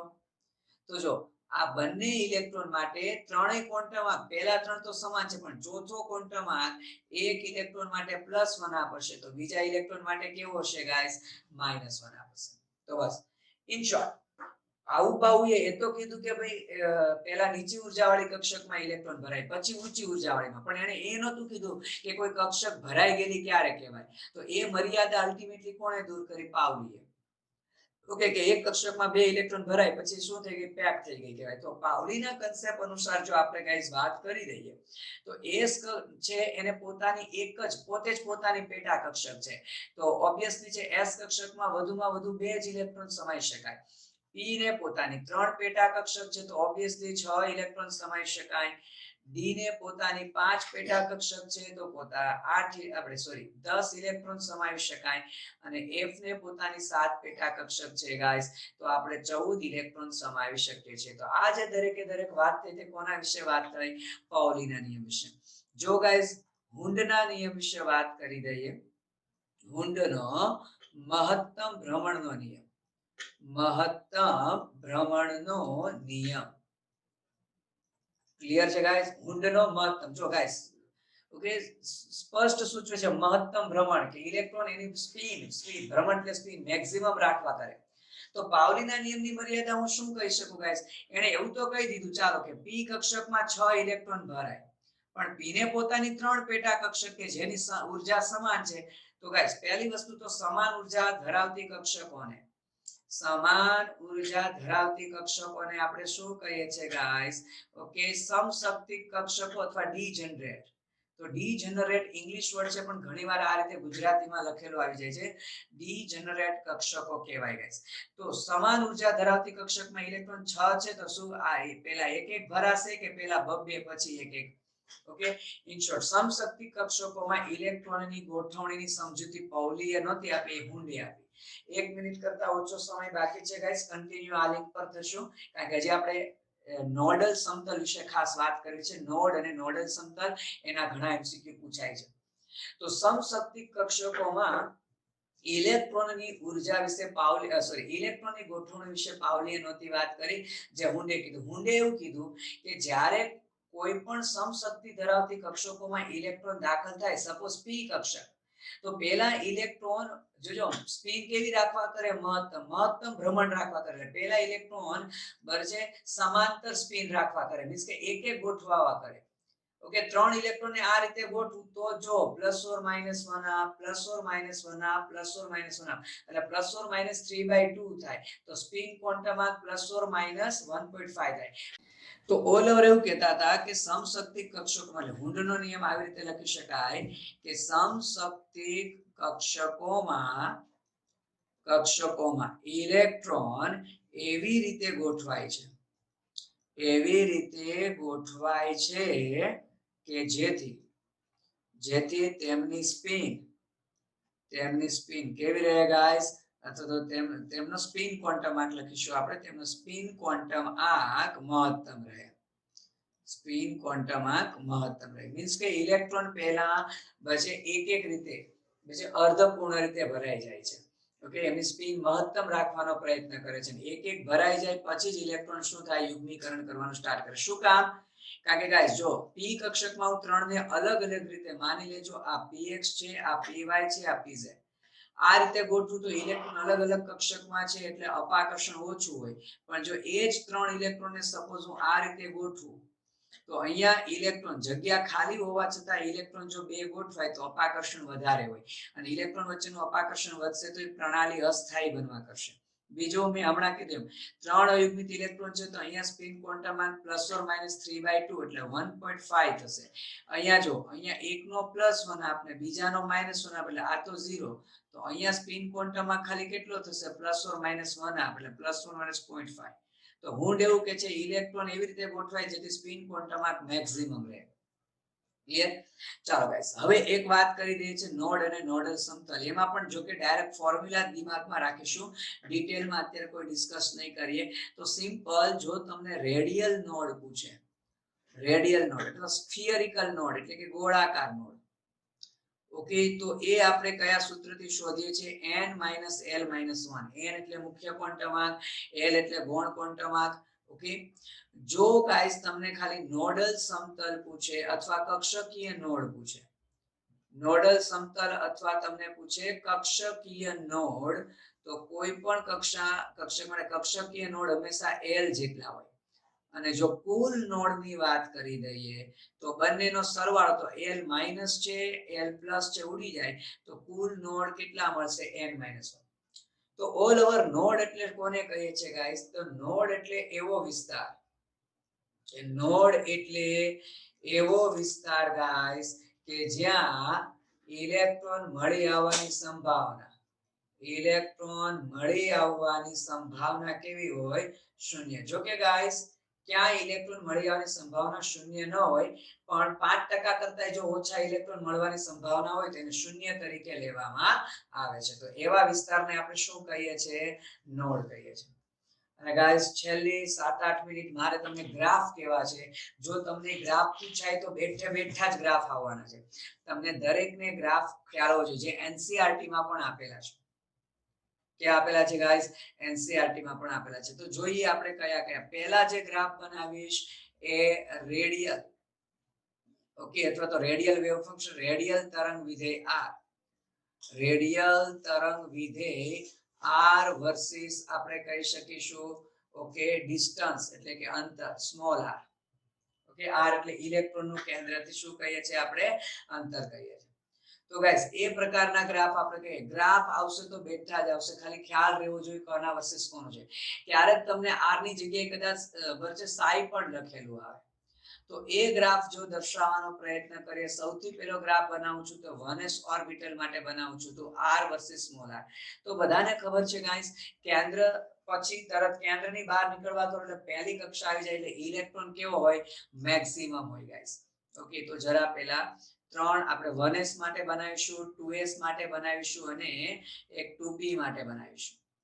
ઓકે, તો જો ગ્રાફ 1s એટલે એમ કહી શકાય કેન્દ્રથી લગભગ ટચ કરીને થોડુંક ડિસ્ટન્સ રાખીએ આપણે, આ રીતે થશે. અને પછી જેમ જેમ કેન્દ્રથી દૂર જશો એમ 1s કક્ષકમાં ઇલેક્ટ્રોન મળવાની સંભાવના કેવી થઈ જશે, 0 થઈ જશે. ઓકે, ચાલો, તો 1s કક્ષક માટે આવો મળશે. જો 2s માટે આ જ ગ્રાફની વાત કરું તો ગાઈસ આ રીતનો એક ગ્રાફ મળશે. જોજો હવે આ જે પોઈન્ટ છે જ્યાં x અક્ષને છેદે છે, r વર્સિસ સ્મોલ r છે, એને આપણે નોડલ પોઈન્ટ કહીશું. તો આપને ખબર છે ઓકે 2s કક્ષકમાં એક નોડ હોય, ઓકે, આપણા મેઈન સૂત્રમાં મૂકી દો તો એ ખ્યાલ આવી જશે. અને 2p કક્ષક માટે જો ગ્રાફ કહીએ તો ગ્રાફ એ આ રીતનો હશે. તો ગાઈસ ડિટેલમાં ગ્રાફ સમજાવી શકાય છે, બહુ સરસ ટોપિક છે, પણ આપણે ડાયરેક્ટલી ગ્રાફ તમને ખ્યાલ રહેવો જોઈએ શેપ કઈ કક્ષક માટેનો કયો છે. એ જ રીતે ગાઈસ જો બીજા પ્રકારના આપણે ગ્રાફ બતાવવાની પ્રયત્ન કરી દઈએ તો એ પણ ખૂબ સરસ ગ્રાફ છે ગાઈસ, કે રેડિયલ પ્રોબેબિલિટી ડેન્સિટી એટલે રેડિયલ સંભાવ્ય ઘનતા, રેડિયલ સંભાવ્ય ઘનતા વર્સિસ સ્મોલ r. એનો મતલબ રેડિયલ સંભાવ્ય ઘનતા એટલે કોઈ એક બિંદુની આસપાસ અવકાશમાં બચે, બિંદુની આસપાસ અવકાશમાં મળી આવવા ઇલેક્ટ્રોન મળી આવવાની સંભાવના. ક્લિયર. તો એને ગાઈસ જો એના ફરીથી ગ્રાફ બનાવવાનો પ્રયત્ન કરે તો એને r સ્ક્વેર અથવા કેટલી રેફરન્સ બુકમાં સાઈ સ્ક્વેર પણ લખે છે, r સ્ક્વેર અથવા સાઈ સ્ક્વેર. તો એ પણ જો આપણે 1s 2s અને 2p માટે બનાવવાનો પ્રયત્ન કરીએ ગાઈસ તો પહેલો ગ્રાફ 1s માટે હશે, બીજો ગ્રાફ 2s માટે છે અને ત્રીજો ગ્રાફ 2p માટે. તો ફરી જો ગાઈસ ગ્રાફ બનાવીએ તો 1s કક્ષક માટે જો વાત કરીએ તો ફરી મેક્સિમમ થી સ્ટાર્ટ થશે, મીન્સ કે ઉપરના ગ્રાફ જેવો જ મળશે, પણ અહીંયા ગ્રાફ થોડોક આ રીતનો આપણે ડ્રો કરીશું. ઓકે, અહીંયા આપણે નો ડાઉટ ટચ કરીશું કારણ કે એક નોડલ પોઈન્ટ હોય છે. x અક્ષને જ્યાં જ્યાં છેદશે તેને આપણે શું કહીશું? નોડલ પોઈન્ટ કહીશું. ઓકે, તો એ ગ્રાફને જરા આપણે ફરીવાર દર્શાવે છે આ રીતે દર્શાવવાનો પ્રયત્ન કરીશું, મીન્સ કે અહીંયા નોડલ પોઈન્ટ છે. અને 2p કક્ષક માટેનો ગ્રાફ તો આપણે સેમ જ રાખીશું. ક્લિયર. અને લાસ્ટ ગ્રાફની વાત કરી દઈએ છે ગાઈસ. આ બેઠે બેઠા ગ્રાફ આવશે, જો આવશે તો જ કયો ગ્રાફ આલેખ સાચો છે. ઓકે, રેડિયલ સંભાવ્ય ઘનતા. ઓકે, અને હવે જે વાત કરીએ છીએ તે રેડિયલ ડિસ્ટ્રીબ્યુશન ફંક્શન, એટલે આપણે કહીએ છીએ ગુજરાતીમાં રેડિયલ વિતરણ વિધેય. ઓકે, વર્સિસ આપણે સ્મોલ r ની વાત કરીએ છીએ. ઓકે, તો ફરીથી 1s માટે ડ્રો કરવાનો પ્રયત્ન કરશું, 2s માટે ડ્રો કરવા કરીશું અને આપણે 2p માટે ડ્રો કરવાનો પ્રયત્ન કરીશું. હવે ગાઈસ રેડિયલ તરંગ વિધેયને આપણે કઈ રીતે રજૂ કરી દઈએ છીએ તો 4πr કેપિટલ R સ્ક્વેર. ઘણીવાર r ને મેં કીધું r ની કેપિટલ r ની જગ્યાએ સાઈ આવી શકે છે, તો અહીંયા સ્મોલ r છે. તો ફરી પાછું આપણે કહીએ છીએ 4πr capital R square r, 4πr capital R square શું કહીએ છીએ? r. અને જો હવે ત્રણેય ગ્રાફ જરા દર્શાવવાનો પ્રયત્ન કરીએ તો રેડિયલ વિતરણ વિધેય શું છે એ તમને જરા એકવાર પહેલા અહીંયા અંદાજો આપી દઉં કે માની લો આ કેન્દ્રથી r અંતરે આવેલો વિસ્તાર અવકાશનો, અને આ જે છે ઓકે એ કેન્દ્રથી માની લો r અને આ dr છે, ટોટલ કેટલું થયું? r dr. તો આ વિસ્તારમાં ઇલેક્ટ્રોન મળી આવવાની સંભાવના વિશે વાત કરવાની છે. ઓકે, આ જે રેડિયલ વિતરણ વિધેય છે એનો મતલબ આપણે આ રીતે લઈએ છીએ. તો એનો જો ગ્રાફ દોરવા કરીએ તો એકદમ કેન્દ્રની નજીકમાં જોવા જઈએ તો કેન્દ્ર પાસે અથવા એકદમ કેન્દ્ર નજીક ઇલેક્ટ્રોન નહીં હોય, એટલે 1s માટે આ રીતે બનશે. કોઈ નોડલ નથી તો આવો મળશે. ઓકે, જોજો કેન્દ્રની એક્ઝેક્ટ અહીંયા જો તો અહીંયા કોઈ ઇલેક્ટ્રોન નથી, આ તો કેન્દ્ર વાળો ભાગ છે. ક્લિયર. જો અહીંયા આપણે વાત કરી દઈએ ગાઈસ આ ગ્રાફ, તો 1s અને 2s માટે કહીએ તો આ રીતનો મળશે. આ 2s માટેનો ગ્રાફ છે, આ 1s માટેનો છે. ક્લિયર. તો જો એક નોડલ, આ નોડલ પોઈન્ટ છે, જોજો આ તો કેન્દ્ર છે, ઉગમ બિંદુ, એ નોડલ પોઈન્ટ ન કહેવાય. હજુ કદાચ તમને 3s પૂછ્યો તો તમે શું બનાવત? આ રીતે. ઓકે, 3s પૂછેલો હોય તો આ રીતે. તો આ 1s માટેનું નોડલ, આ 2s માટેનું નોડલ અને અહીંયા 3s માટે થઈ ગયું. અને 2p માટે પણ જો ગ્રાફ હોય તો 2p માટે તો કોઈ ફેર નહીં પડે, એટલે ત્રણેયમાં 2p માટેના ગ્રાફ કોમન છે. પણ ગાઈસ જો 3p નો પૂછ્યો હોય, આ જે રીતે મેં 3s નો ડ્રો કર્યો એ રીતે કદાચ જો તમને 3p પૂછ્યો તો હું એના માટે આ રીતે ડ્રો કરી શકું.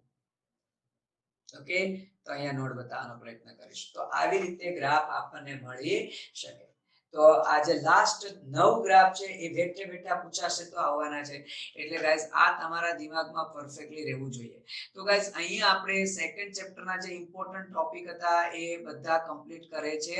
ઓકે, નેક્સ્ટ ટાઈમ કોઈ નવું ચેપ્ટર લઈશું. આના ખૂબ સરસ એમસીક્યુ છે, એમસીક્યુ ની પ્રેક્ટિસ કરજો. અને